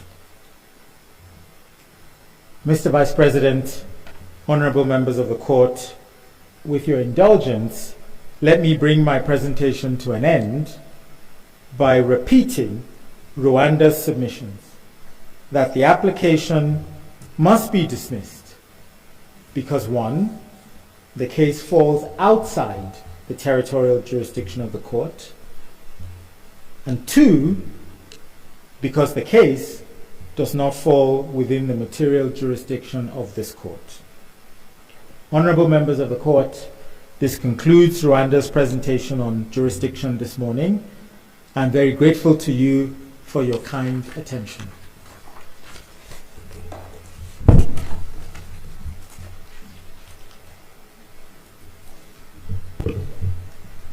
Merci pour les exceptions soulevées. À présent, nous allons observer une pause d'1 heure de temps. Au retour, il y aura l'État requérant qui va plaider en réplique sur les exceptions d'incompétence. To present its objections regarding jurisdiction. Thank you very much.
thank you for your kind attention, and kindly give the floor to Professor Kulamba, who will come to express the facts in this case.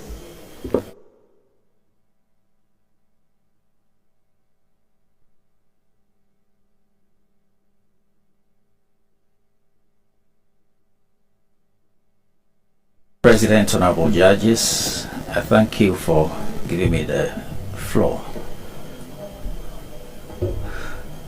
About over 25 years ago, the last century, at least its last decade, I had the opportunity of being part of the team that came to make a submission against 3 of our neighbors, more specifically, including Rwanda, before the Commission on Human and People's Rights. Subsequently, Minister of Human Rights, I followed up the procedure at the Commission till its conclusion, where a decision was rendered that has become a jurisprudence today. Today, I have the honor, after about 30 years, to come back to your court, the highest instance of promotion and protection of human rights in Africa. The observations are painful. There have been no progress over the years. Human rights violations have been exacerbated, diversified with barbarism. Rwanda is stepping over all provisions on human rights for women and the child, and more specifically, DRC accuses Rwanda of, through the feds and the inhuman acts that they have committed on Rwanda territories, allowing itself to do anything it wished. It committed several serious and massive violation of human rights protected by the African Charter on Human and People's Rights and other instruments ratified by the 2 states, while advancing the same pretext, repetitive narrative, arrogance against international and African opinion, an absence of accountability, and with a guaranteed impunity.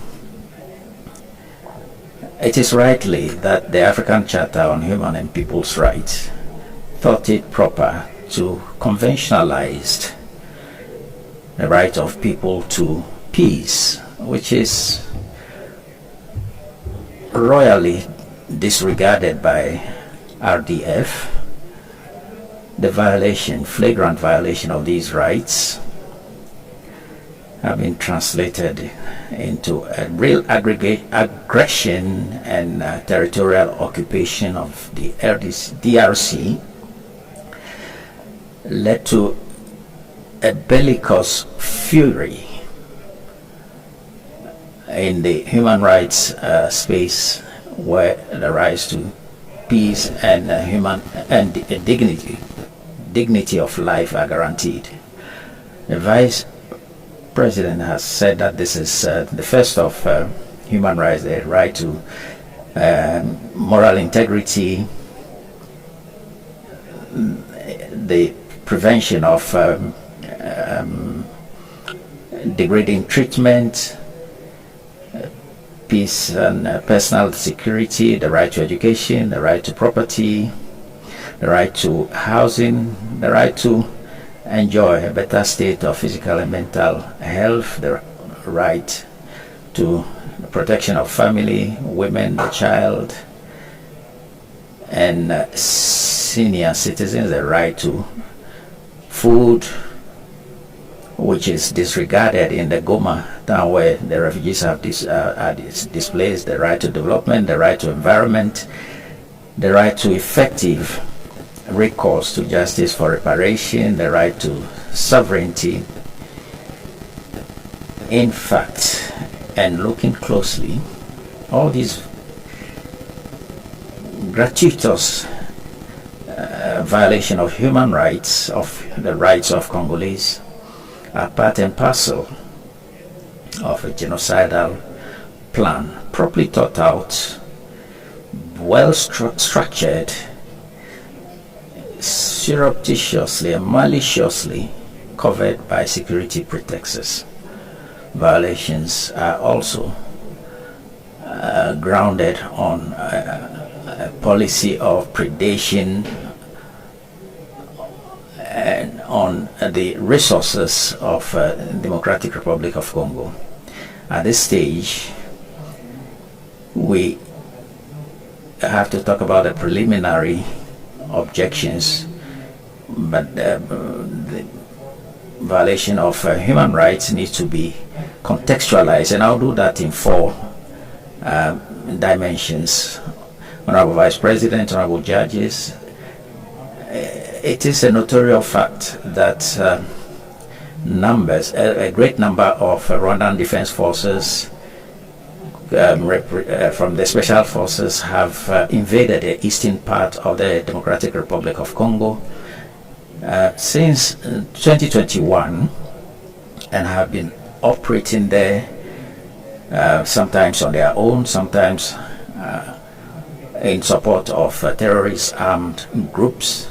The facts that underpin this situation is an armed conflict opposing the armed forces of Rwanda and the terrorists of M23, supported in weapons on one hand by Rwanda, to the armed forces of Democratic Republic of Congo, supported by volunteers of defense of the fatherland. This armed conflict was intensified in a dramatic manner, such that it has affected 2 provinces in the eastern part of DRC, North Kivu and South Kivu, affected in various places, and many territories have been impacted by Rwanda and M23. The list is very long. Unagana, Jomba, Usuru, Chuanja, Rumangabu, Kisigari, Urugari, Mumba, Nyiragongo, Kayabayonga, Kishishe, Kichanga, Kididi, Masitande, Kanambi, Nyabibwe, and currently the very town of Goma.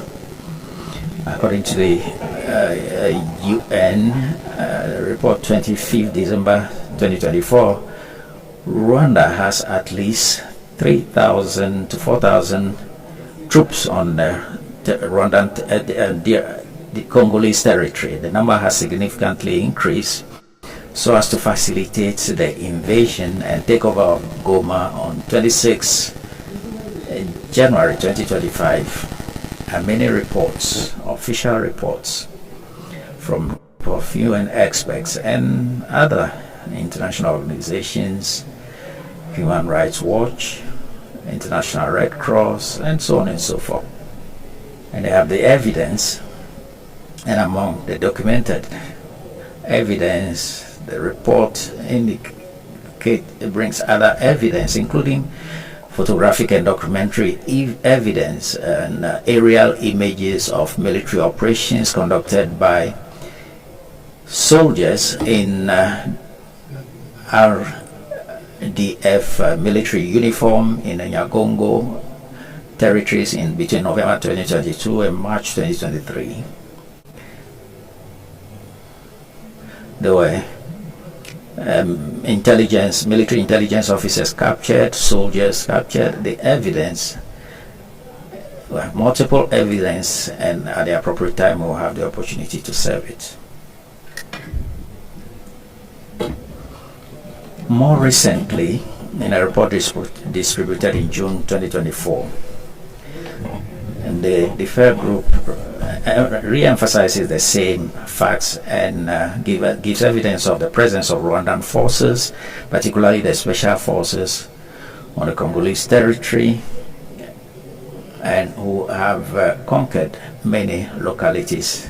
As you do know, the Security Council reiterated its condemnation of the military invasion of DRC by the RDF and in support of M23. It's in this context that Rwanda has carried out many acts that constitute violation of human rights, for which reason the DRC has come before this court. These are facts of extreme gravity, denounces limitless barbarism, total disregard for the humanity with genocide intentions for an ethnic cleansing intended or targeted again identifiable and ethnic groups. We observe that the Rwandan Defense Forces continue their acts in Congo.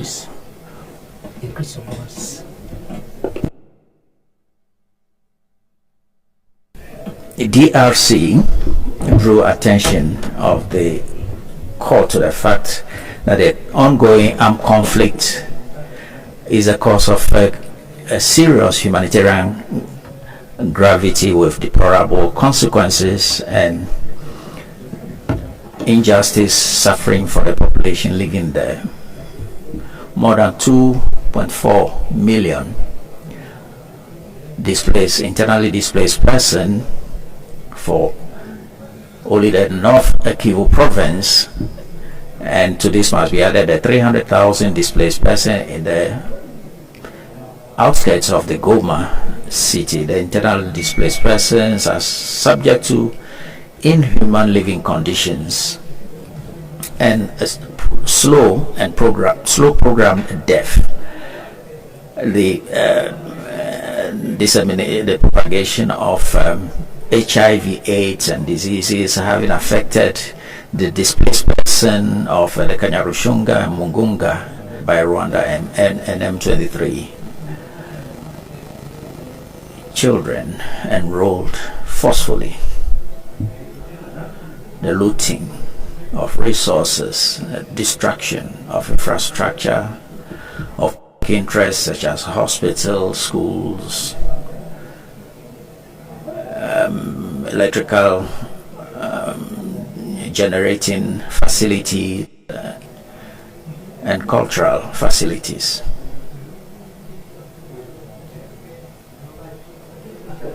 There are many reports, and these have already been communicated as a nexus to our pleadings. So I'll move on to the third point, the reasoning. The main reason of the intervention of the RDF on Congolese territory is ethnic cleansing of a certain group, the Hutu, particularly the Hutus, the Undes, as well as the Congolese population. This looting of natural resources, which is purely genocidal act. The genocidal ideology is visible but maliciously covered. The Rwandan authorities regularly use disparaging terms in reference to the Congolese population, particularly certain target ethnic groups, so as to ensure their extermination or diminution. In Kenya, Rwanda, they refer to them as follows. They refer to them with the term Ibichuchu, meaning idiot, a less intelligent person. It is also the looting of resources, because if you look at the cartography, the mapping of conquest, on the mapping of natural resources of the Congolese territory, you see that both these maps coincide. And that is the case, for example, of Rubaya. You know that at Rubaya, M23 draws a profit of $800,000 per month, enabling them to support the war efforts and to continue their conquests with the support of the Rwandan armed forces, as well as the minerals. The new roads are being built. Finally, Honorable President, Honorable Judges, it is urgent to do the needful to correct the situation before it gets too late. Looking at the ongoing events on the DRC territory, you yourselves have followed what happened during the bloody takeover of the Goma town, 26-27 January 2025. 294 wounded persons. We are today at 3,000. Summary executions. Human rights defenders chased out. Many corpses decomposing across the town, threatening epidemics, rape cases, including children, displaced, forcibly displaced persons. More than 700,000 are displaced. Rwanda has announced on 29th January 2023 that it will continue a territorial conquest to the town of Bukavu, and we should expect the very worst. Honorable Vice President, Honorable Judges, DRC would like to appeal to you to safeguard the values of Lubuntu through your sacred duty, your sacred mission, noble mission of guardians of human and people's rights in Africa. Your vision intends to disseminate values of human rights across Africa. Through Africa, that also means in interstate relations. DRC is of the view that the time has come for the court to use its jurisdiction to bring Rwanda to reason and respect of law, scrupulous respect of human rights, not only for Rwanda but also for neighboring countries. Honorable Vice President, Honorable Judges, your mission is a noble one. And Congo coming here before you for the second time has a lot of confidence in you, and eyes of citizens of DRC, men, women, children, widows, are looking at you. Thank you.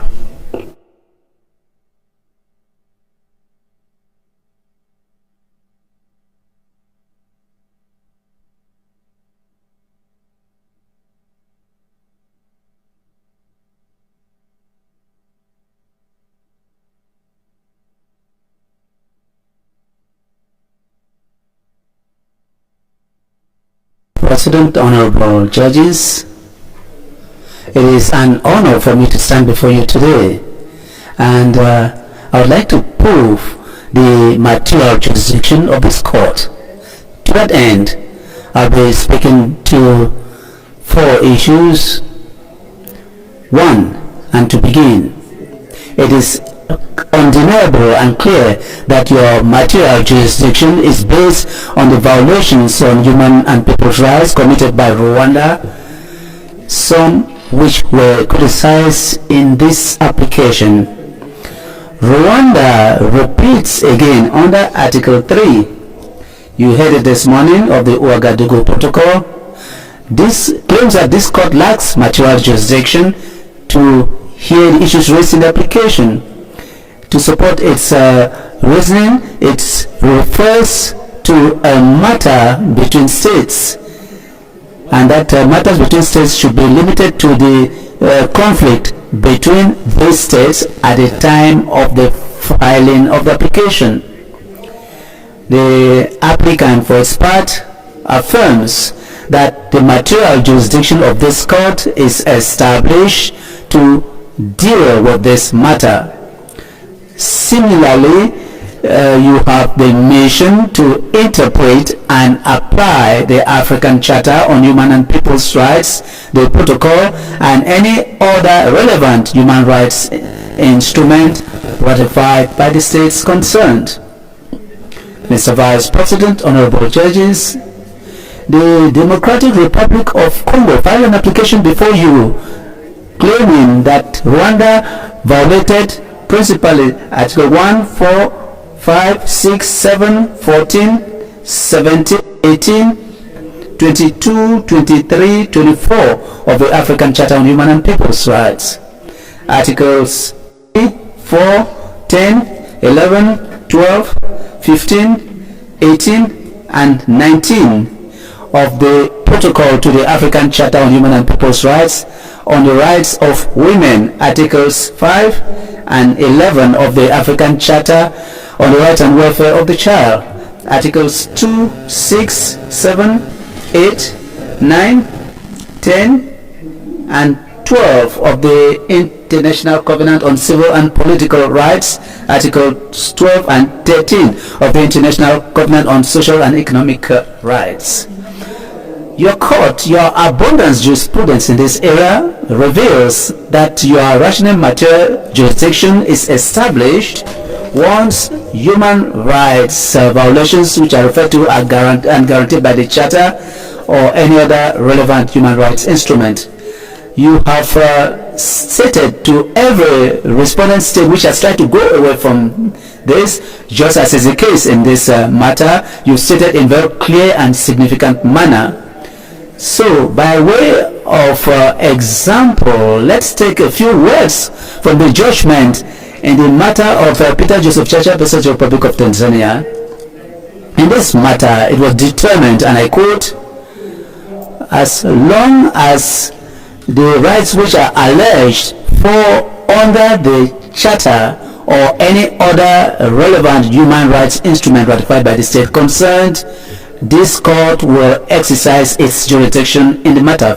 End of quotation.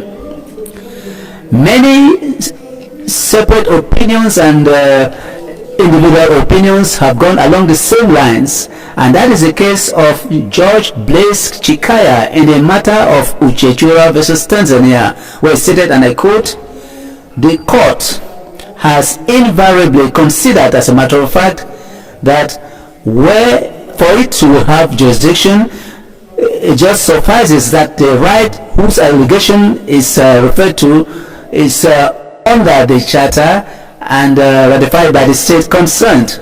As you must have seen through the submissions of the other party before this afternoon, Rwanda does not challenge the fact that human rights which are alleged by the DRC are protected under the Charter and other relevant human rights instruments which have been referred to in the application. This said, we believe that continue to discuss on this issue, and which is poorly used by Rwanda, can only embarrass and waste time on instead of talking about issues of human rights. Mr. Vice President, Honorable Judges, secondly, Rwanda's strategy, which consists in hiding behind the reality, it even made reference to the Vienna Convention on the rule of law of fact, Article 31 of the Vienna Convention on Treaties referred to by Rwanda in its defense is very much in favor of the systemic approach. This method of interpretation guarantees that the provisions of the protocol do not produce effects in an isolated manner. They have to be interpreted and applied in a body of legal systems in force at the time when the interpretation is taking place. This approach, through Article 31 of the Geneva Convention referred to, that in this case, it should be an intrinsic fact which is inherent in this article. But we should look for other possible cases, and we should not limit ourselves to this case. If Rwanda invites you to carry out a systematic approach of the protocol, it is simply because it is the most appropriate way of determining, continue to persist following this approach. And that is why, with such a demonstration, it preferred to assimilate the situation between the African Court on Human and People's Rights and the International Court of Justice. Let us try to imagine that the approach which govern practice in these courts cannot be exactly the same in both institutions, because they lack legal basis. Rwanda's argument should simply be dismissed in block. The respondent insists on the conjunction A, that's "and" in French, to give this word a meaning which is not accepted in this case. By referring to this conjunction A, which means "and" in English, Rwanda gives the impression that it does not know that in the same provision of Article 3(1) of the protocol, the conjunction A or "and" has been used 4 times in this same article. The fact is, from the syntagmatic point of view, without being redundant or lack of meaning, the several use of this conjunction "and" or "a" plays the role of a coordinating conjunction. It does not express in the proper sense a simple addition when we say "and", but the first enumeration of the conjunction "and" between matters and conflicts which are from the same level of syntax coordinate and unify 2 terms whose semantic meaning cannot be distinguished. It would have been the same if the article used a comma before the word "and", if it had been written in this manner, I quote, "The court has jurisdiction to hear all cases, comma, and all matters or conflicts." The meaning would not have been very different. If the court wanted to make a semantic difference, it would have put a comma before the word "and", but that's not the case here. And it would have been different also if we found repetition of the conjunction "and" to show a difference between the terms which have been enumerated. There, in a similar case, therefore, we could say that there's a difference in meaning between the 2 terms, notably if the provision was stated as follows, and I quote once again, "The court has jurisdiction to hear and all the cases, comma, and all the conflicts," end of quote. The "and" in this case would have had the status of an additional conjunction which would have given specific meaning for each term enumerated. But unfortunately, this is not the case. In any case, the shortness of Rwandan reason emerges when we come to the other uses of the same conjunction "and", which is used after the same provision under Article 3(1). So, we become aware, for instance, the second use of "and" which exists between the terms interpretation and application plays the cumulative role of the fact that these two terms fall under the purview of a reasoning where they are linked. I would even say they are integrated. So the mission of this court does not only consist in interpreting but also in applying. To apply an instrument, you should first of all have the meaning within the purview of a human rights case.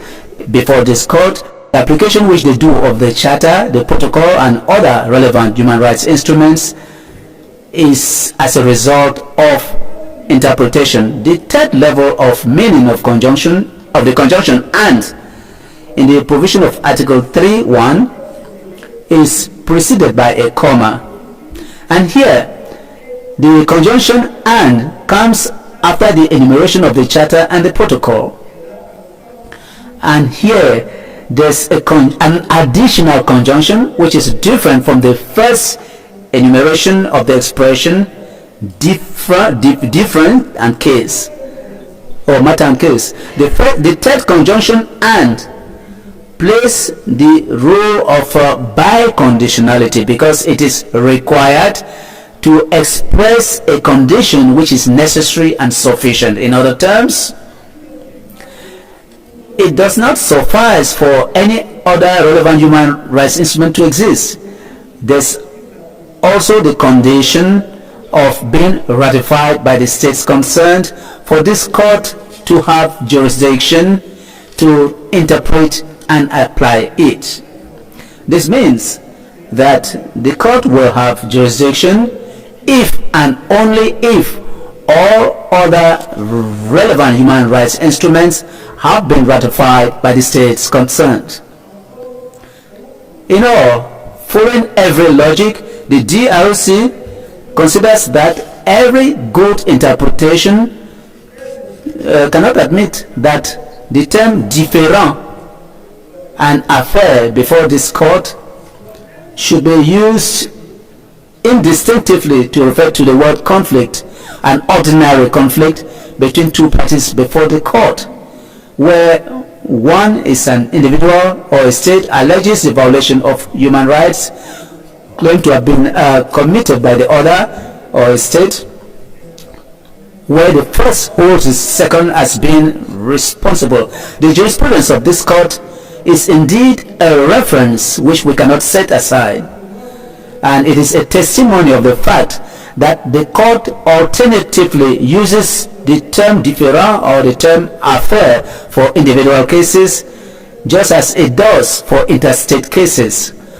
Significantly, therefore, it should be noted that it is not by chance that this court, in its order of 7th March 2024, rendered in this case referred only to the word "affair," and Rwanda cannot claim that the judges of this court did not know that this conflict was between two states. So if the term "différent" had a particular meaning in the system of the court in interstate contentious matters, why did the court prevent itself from using that word? And even more, if the court preferred to use the word "affair" with regard to the instant case in its ruling, whereas it had the two concepts before it, by virtue of which, so why should Rwanda substitute the word "affair" and the word "différent", whereas they are all referring to cases? This becomes even more legitimate when consider the fact that even in the hypothesis of individual cases, the court follows the same logic. The proof is that the matter Subi Gore and others versus Republic of Cote d'Ivoire is indeed an excellent example. In this matter, the court explicitly stated, and I quote, that the protocol does not make any distinction between cases or matters that are tabled before the court, as long as this conflict concerns the application and interpretation of all the instruments under Article 3 of the protocol, end of quote. Honorable judges, it is important to note that the court even goes further in the explanation of the meaning of words. In fact, it uses, in the place of the coordinating the conjunction, and it uses another coordinating conjunction where in its cases, and this is not by accident. So they seem to be an equivalent in use, and they could be alternatives. And this means that the concepts affaire and différent are identical. They refer to cases or matters or conflicts, and therefore they can be used indistinctively in an individual case, such as in interstate cases. To that end, this court will simply dismiss the argument of Rwanda in challenging its material jurisdiction. Mr. Vice President, honorable judges, fourthly, I want to say that in be it as it may, the evidence of differences between Rwanda and the DRC are many. Rwanda would like to pretend that even if we consider the hypothesis that the court should consider that the existence of a difference or a conflict could affect its jurisprudence, the DRC of the position that there are lots of differences between Rwanda and DRC. Let me use this opportunity to say that the existence of a conflict between Rwanda and DRC are many, and Rwanda comes up with the illusion on this aspect. The DRC has presented through its submission several points which establish unequivocally conflicts which exist between the two parties at the time when this court was seized of the application, and it was contained in the submissions, and the submissions which have been given before you have demonstrated the continuous nature of these flagrant violations of human rights which Rwanda is trying to challenge, at times implicitly, at times explicitly. The last episode has just taken place last week in Geneva in the Human Rights Council of the United Nations, which under point 1.3 of its resolution condemns very strongly all the human rights violations, strongly condemns the military and logistics support of the Rwandan Defense Forces to the M23 Defense Forces, calls on Rwandan forces to bring to an end their violations of human rights, end of quotation. Honorable judges, when a resolution like this of the Human Rights Council uses terms such as condemns very strongly, calls on, it is not optional. And in any case, from the point of view of the DRC and Rwanda, on the violation of human rights, where the first holds the second has been responsible and expressed in several ways and on several occasions, they are manifestly opposed. By way of illustration, we would like to state the following facts. One, Rwanda is playing the role of the ostrich. The DRC is blaming Rwanda of attacking its territory by using M3, which carries out several violations of human rights. That's a strategy which it has carried out for several years by fabricating these two rebellious forces which it controls, CNDP, M23, etc.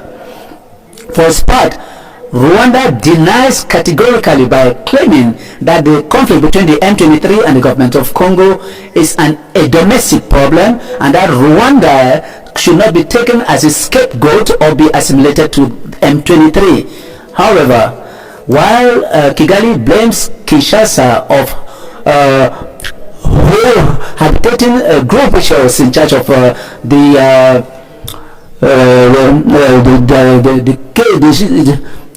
case in Rwanda, on the 14th of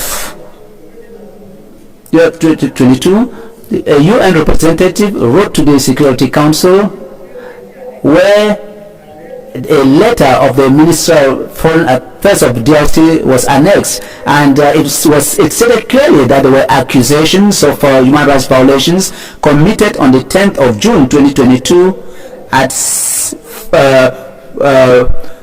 2:15 by Rwandan forces in Guruma and Kabaya, situated in the Kisigari region in Buisha in Rutu region. On that day, scores of bombs were fired through long-range cannons from Rwanda, and it led to human and material destruction. The destruction of a school, Institut Saint-Gilbert, the death of 2 children, Shaka Mapenzi and Jeremy Evumbiza, and they were both 7 and 6 years old. The Congolese minister would like to recall that 2 soldiers of the Rwandan Defense Forces were captured on the 28th of May 2022 by the Congolese Defense Forces with the support of the local population. On that occasion, the Congolese government called on the council to deal with this letter, calling on it to circulate it as an official document of the Security Council. As in reaction, Rwanda dismissed categorically all the accusations made by the DRC on the bombings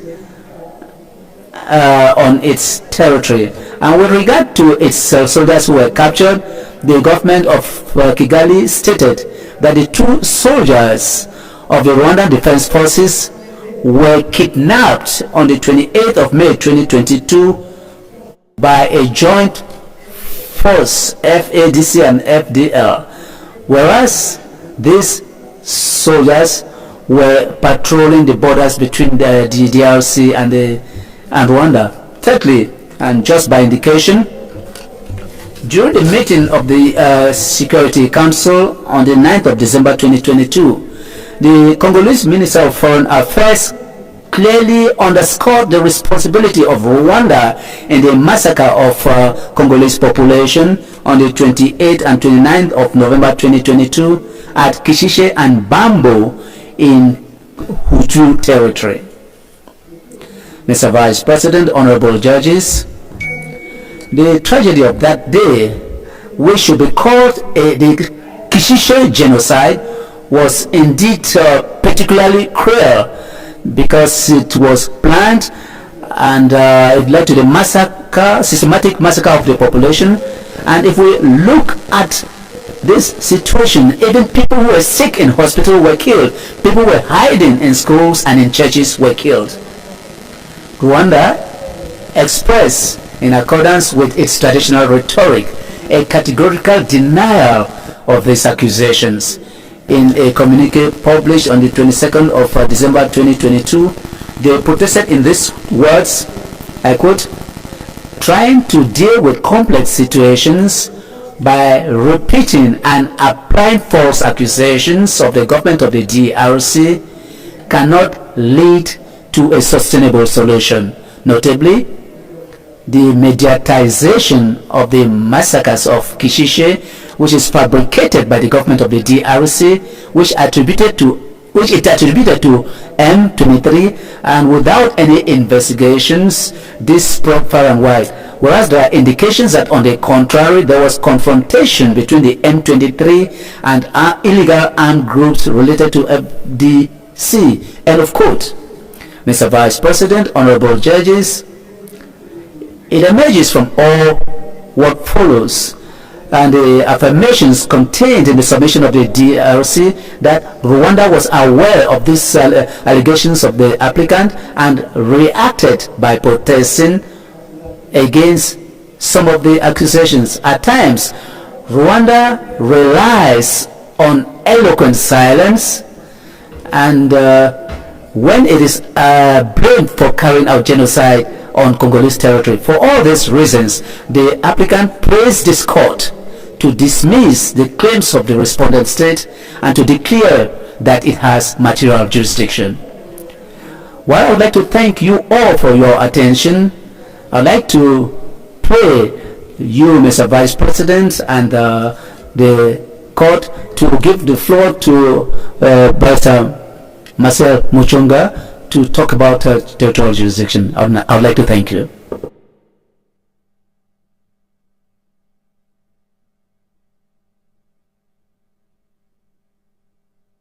Vice President, honorable judges, it is a real honor for my modest person to take the floor within the framework of this procedure. I am speaking in my turn following my esteemed colleague, Mr. Jean-Paul Siguri, to complement the pleadings and submission of the DRC on this aspect of jurisdiction, especially the territorial jurisdiction of the African Court of Human and People's Rights. We have to underline from start that the point is not to address the issue of extraterritorial jurisdiction, of national jurisdiction of the respondent state. As a reminder, the territorial jurisdiction before such a court is understood according to the venue the dispute occurs. In this situation, the question to which we have to answer consists in clarifying whether the court has the capacity to decide on the violation of human rights alleged by the applicant, by the respondent state, while they have not been committed on the Rwandan territory, but rather on the Congolese territory. The answer to such an interrogation that is very important given this situation is facing two contradictory theses or assumptions. The first assumption is supported by the applicant state. The point is to answer by yes, starting on the fact that the violation of human rights were committed on the territory of a state party to the protocol establishing this court. On the other hand, the second assumption defended by Rwanda suggests that the court is not competent insofar as that the alleged violations are not committed on its territory. As a reminder, the scope of this court is determined or defined in Article 3 of its protocol. The latter reads as follows: the court has jurisdiction to consider all the matters and all the dispute referred to it regarding the interpretation and the application of the Charter, the Protocol, and all other relevant instruments relating to human rights and ratified by the states concerned. In case of contestation to know whether there is jurisdiction or no, the court decides.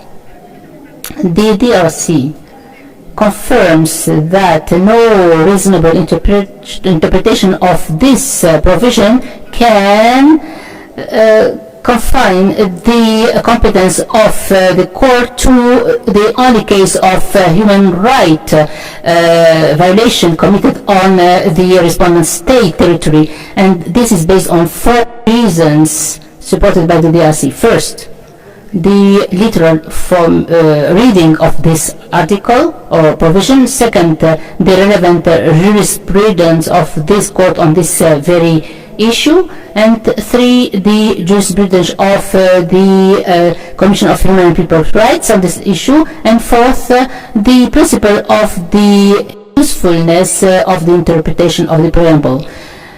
Honorable Vice President, honorable judges, the very broad formulation of Article 3 suggests an extension of competence of jurisdiction of the court beyond the territory of the respondent state where violation of human rights occur. From the reading of Article 3 of the protocol, it appears that the author did not deem necessary to limit the territorial meaning or to the territory.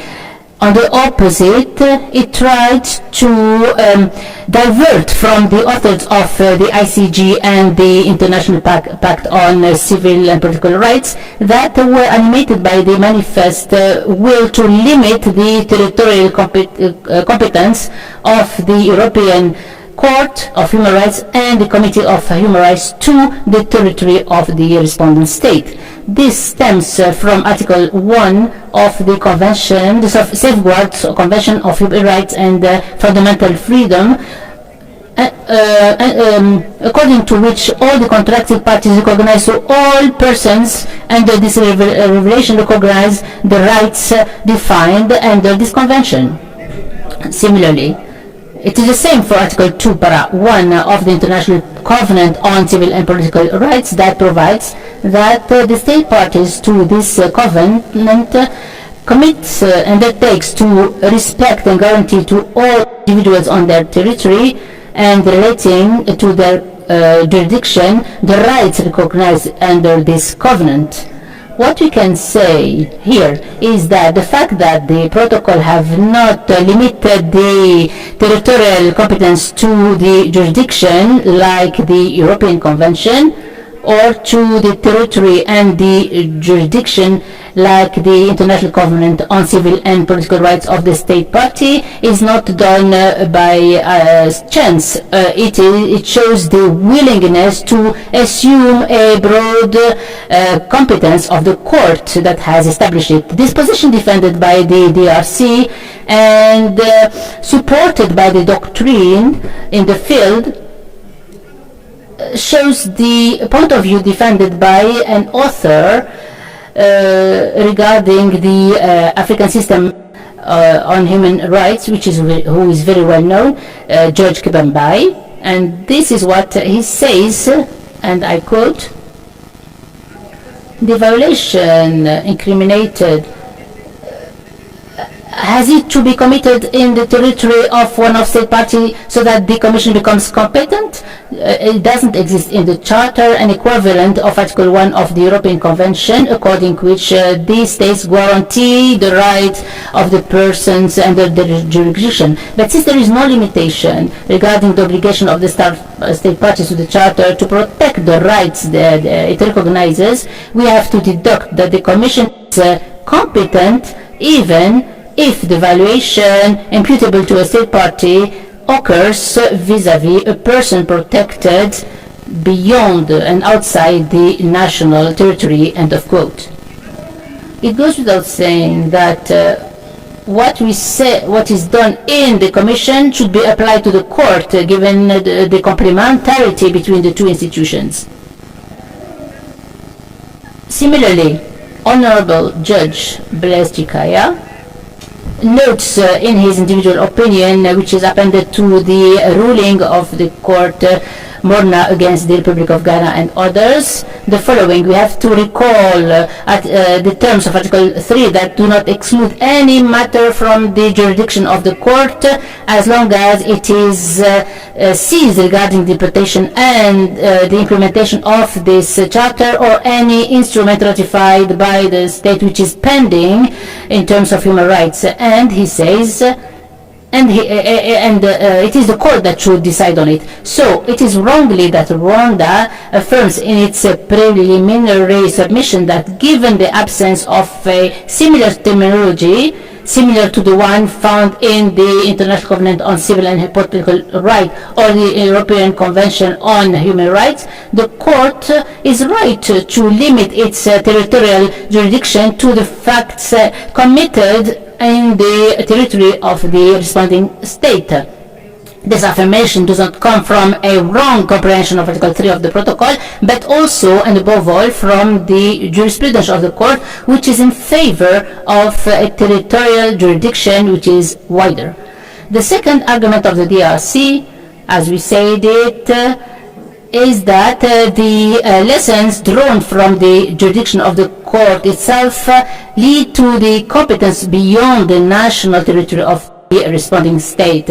This court has always retained the status of state party to the protocol and to the charter as a principle to determine its jurisdiction. So the jurisdiction is either explicit, it is the case when the assumption is to consider this issue in a given angle, or implicit when cases where the question was not similar to this case. The territorial jurisdiction of this court is confirmed in a recent ruling that deserves to be evoked within the framework of this matter.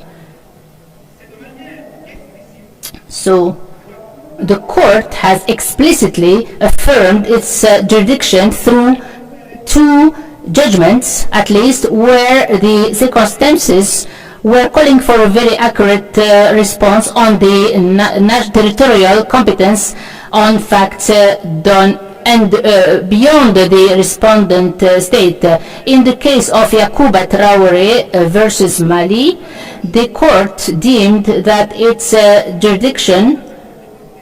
territorial jurisdiction, it underlines that the alleged violation occurred on a territory of a member state of the African Union.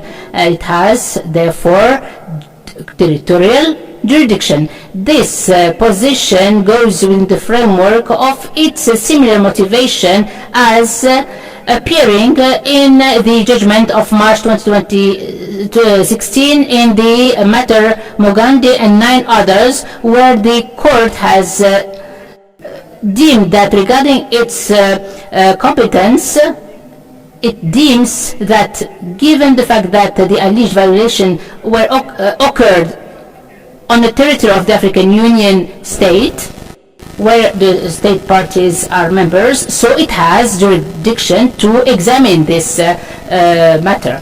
So Rwanda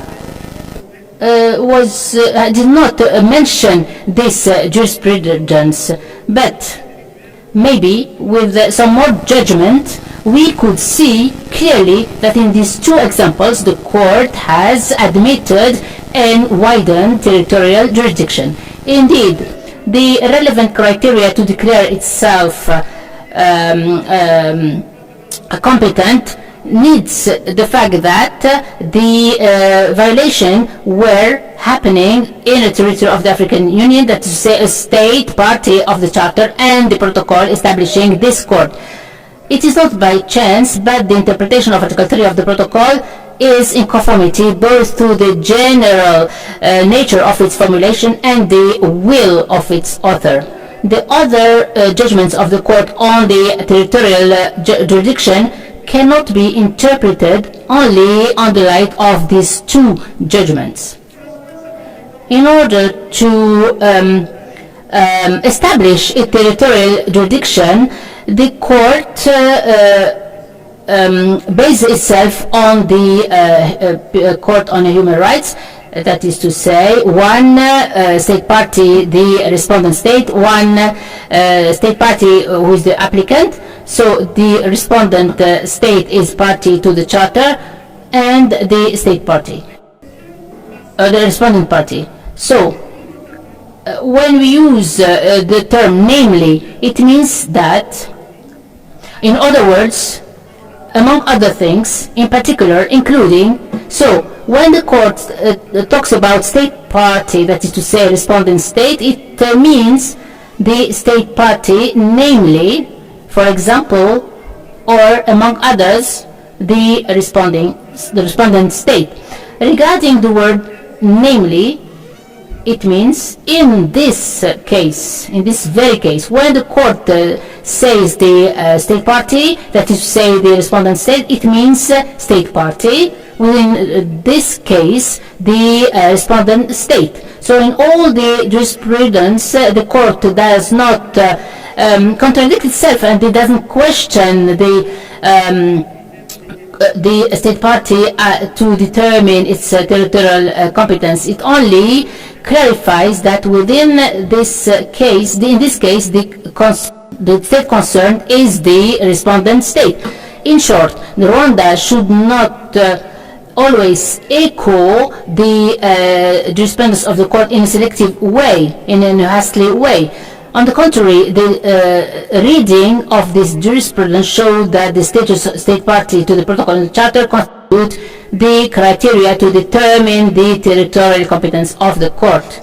The condition to extend the territorial competence through a specific judgment of the court.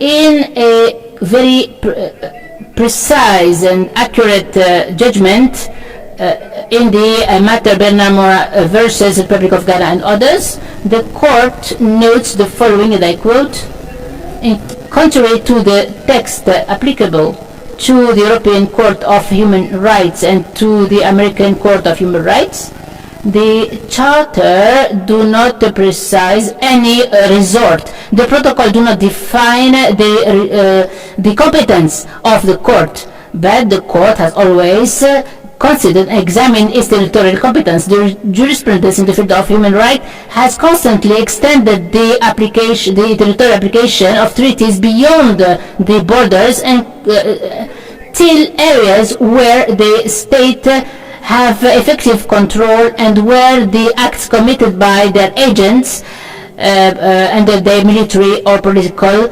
influence. Consequently, we can see a consensus so that the obligation to protect or not to violate human rights go beyond the territorial limits of the territories of states. It also notes that the alleged violation of human rights occurred in the territory of the Arab Republic, which is a state party to the protocol, but beyond the national borders of the respondent states. So the court cannot declare itself competent because the alleged violations were committed in a state party to the protocol. To exercise its territorial competence, the court should make sure that the alleged violations were committed by a respondent state or by persons under its control.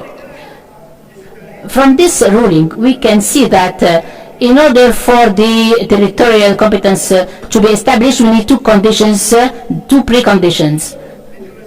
That the alleged violation be committed on the territory of a state party to a protocol, first condition, and if the violation of alleged violation have been committed by the respondent state or persons under its control.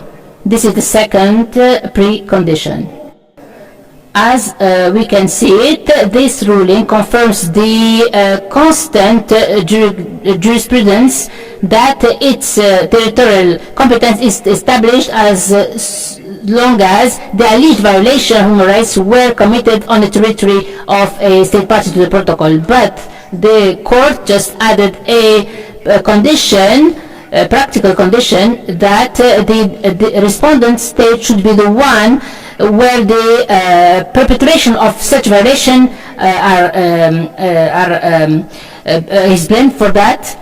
And given what was said, the court is going to declare itself competent as far as Rwanda has committed and continue to commit violation of human rights on the territories of the DRC, which is a state party to the protocol. The third argument of the DRC is based on the fact that the jurisprudence of the Human and People's Rights Commission is in favor to the broaden the territorial competence of the court. There is no determining condition justifying the fact of not inspiring ourselves from the Commission of Human and People's Rights as suggested by Rwanda. And this was demonstrated in the introductive pleadings of my colleague Yvon Mikashi. Indeed, this court is not the only and sole mechanism of protection of human rights who have retained the status of state parties as criteria to determine its territorial jurisdiction.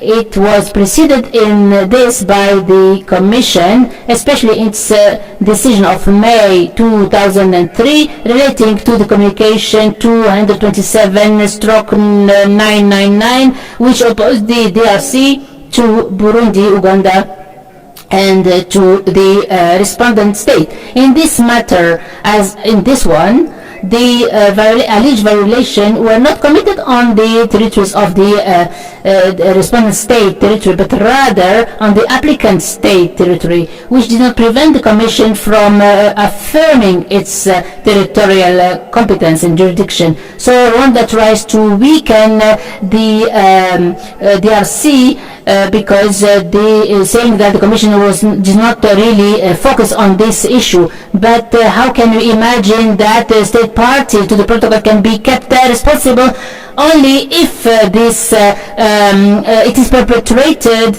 on its territory and not on a territory of another state party? Honorable Vice President, honorable judges,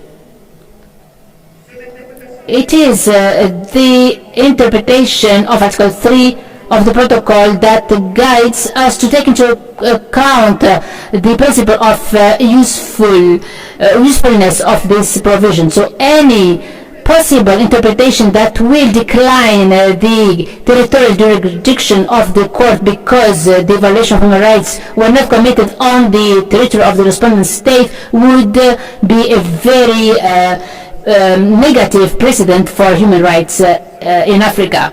This is for two reasons at least. On the one hand, this would mean that would take Rwanda as not responsible for the violation of human rights, and this would be new crimes without sanction.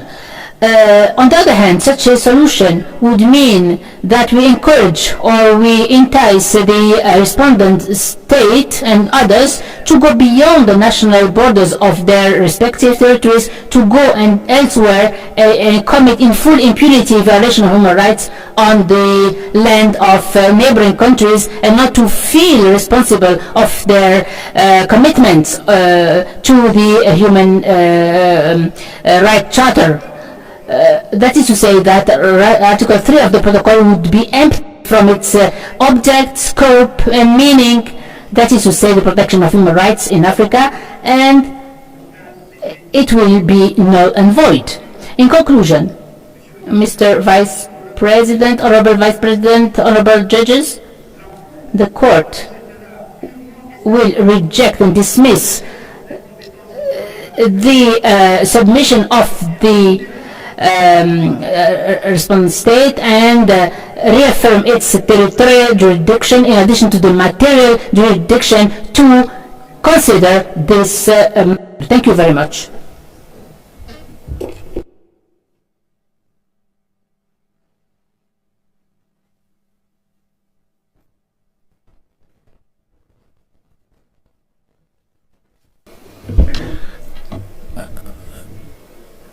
Applicant states you still have about 10 minutes to go. You still have about 10 minutes. Honorable Vice President, honorable judges, the Council of DRC believe they have brought they made sufficient submissions to the court following the submissions of Rwanda. The court is adjourned for 10 minutes, 10 minutes break.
Now, the court will put questions to the respondent state. The first question will come from Justice Dennis Dominic Ajay.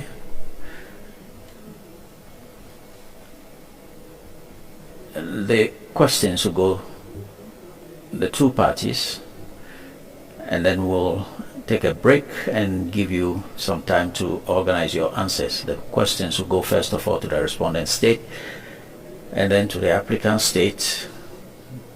We break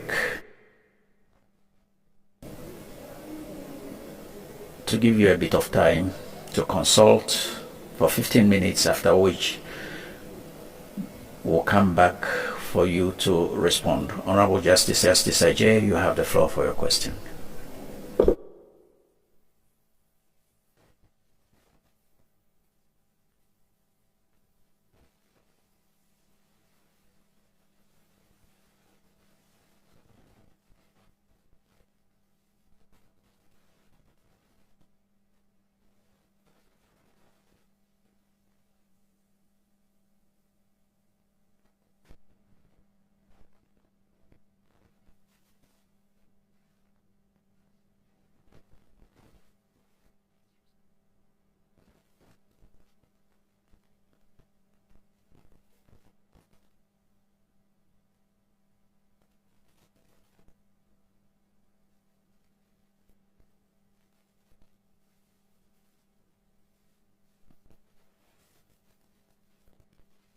Honorable Justice Ajay, Honorable Justice Hanukam, you have the floor for your question.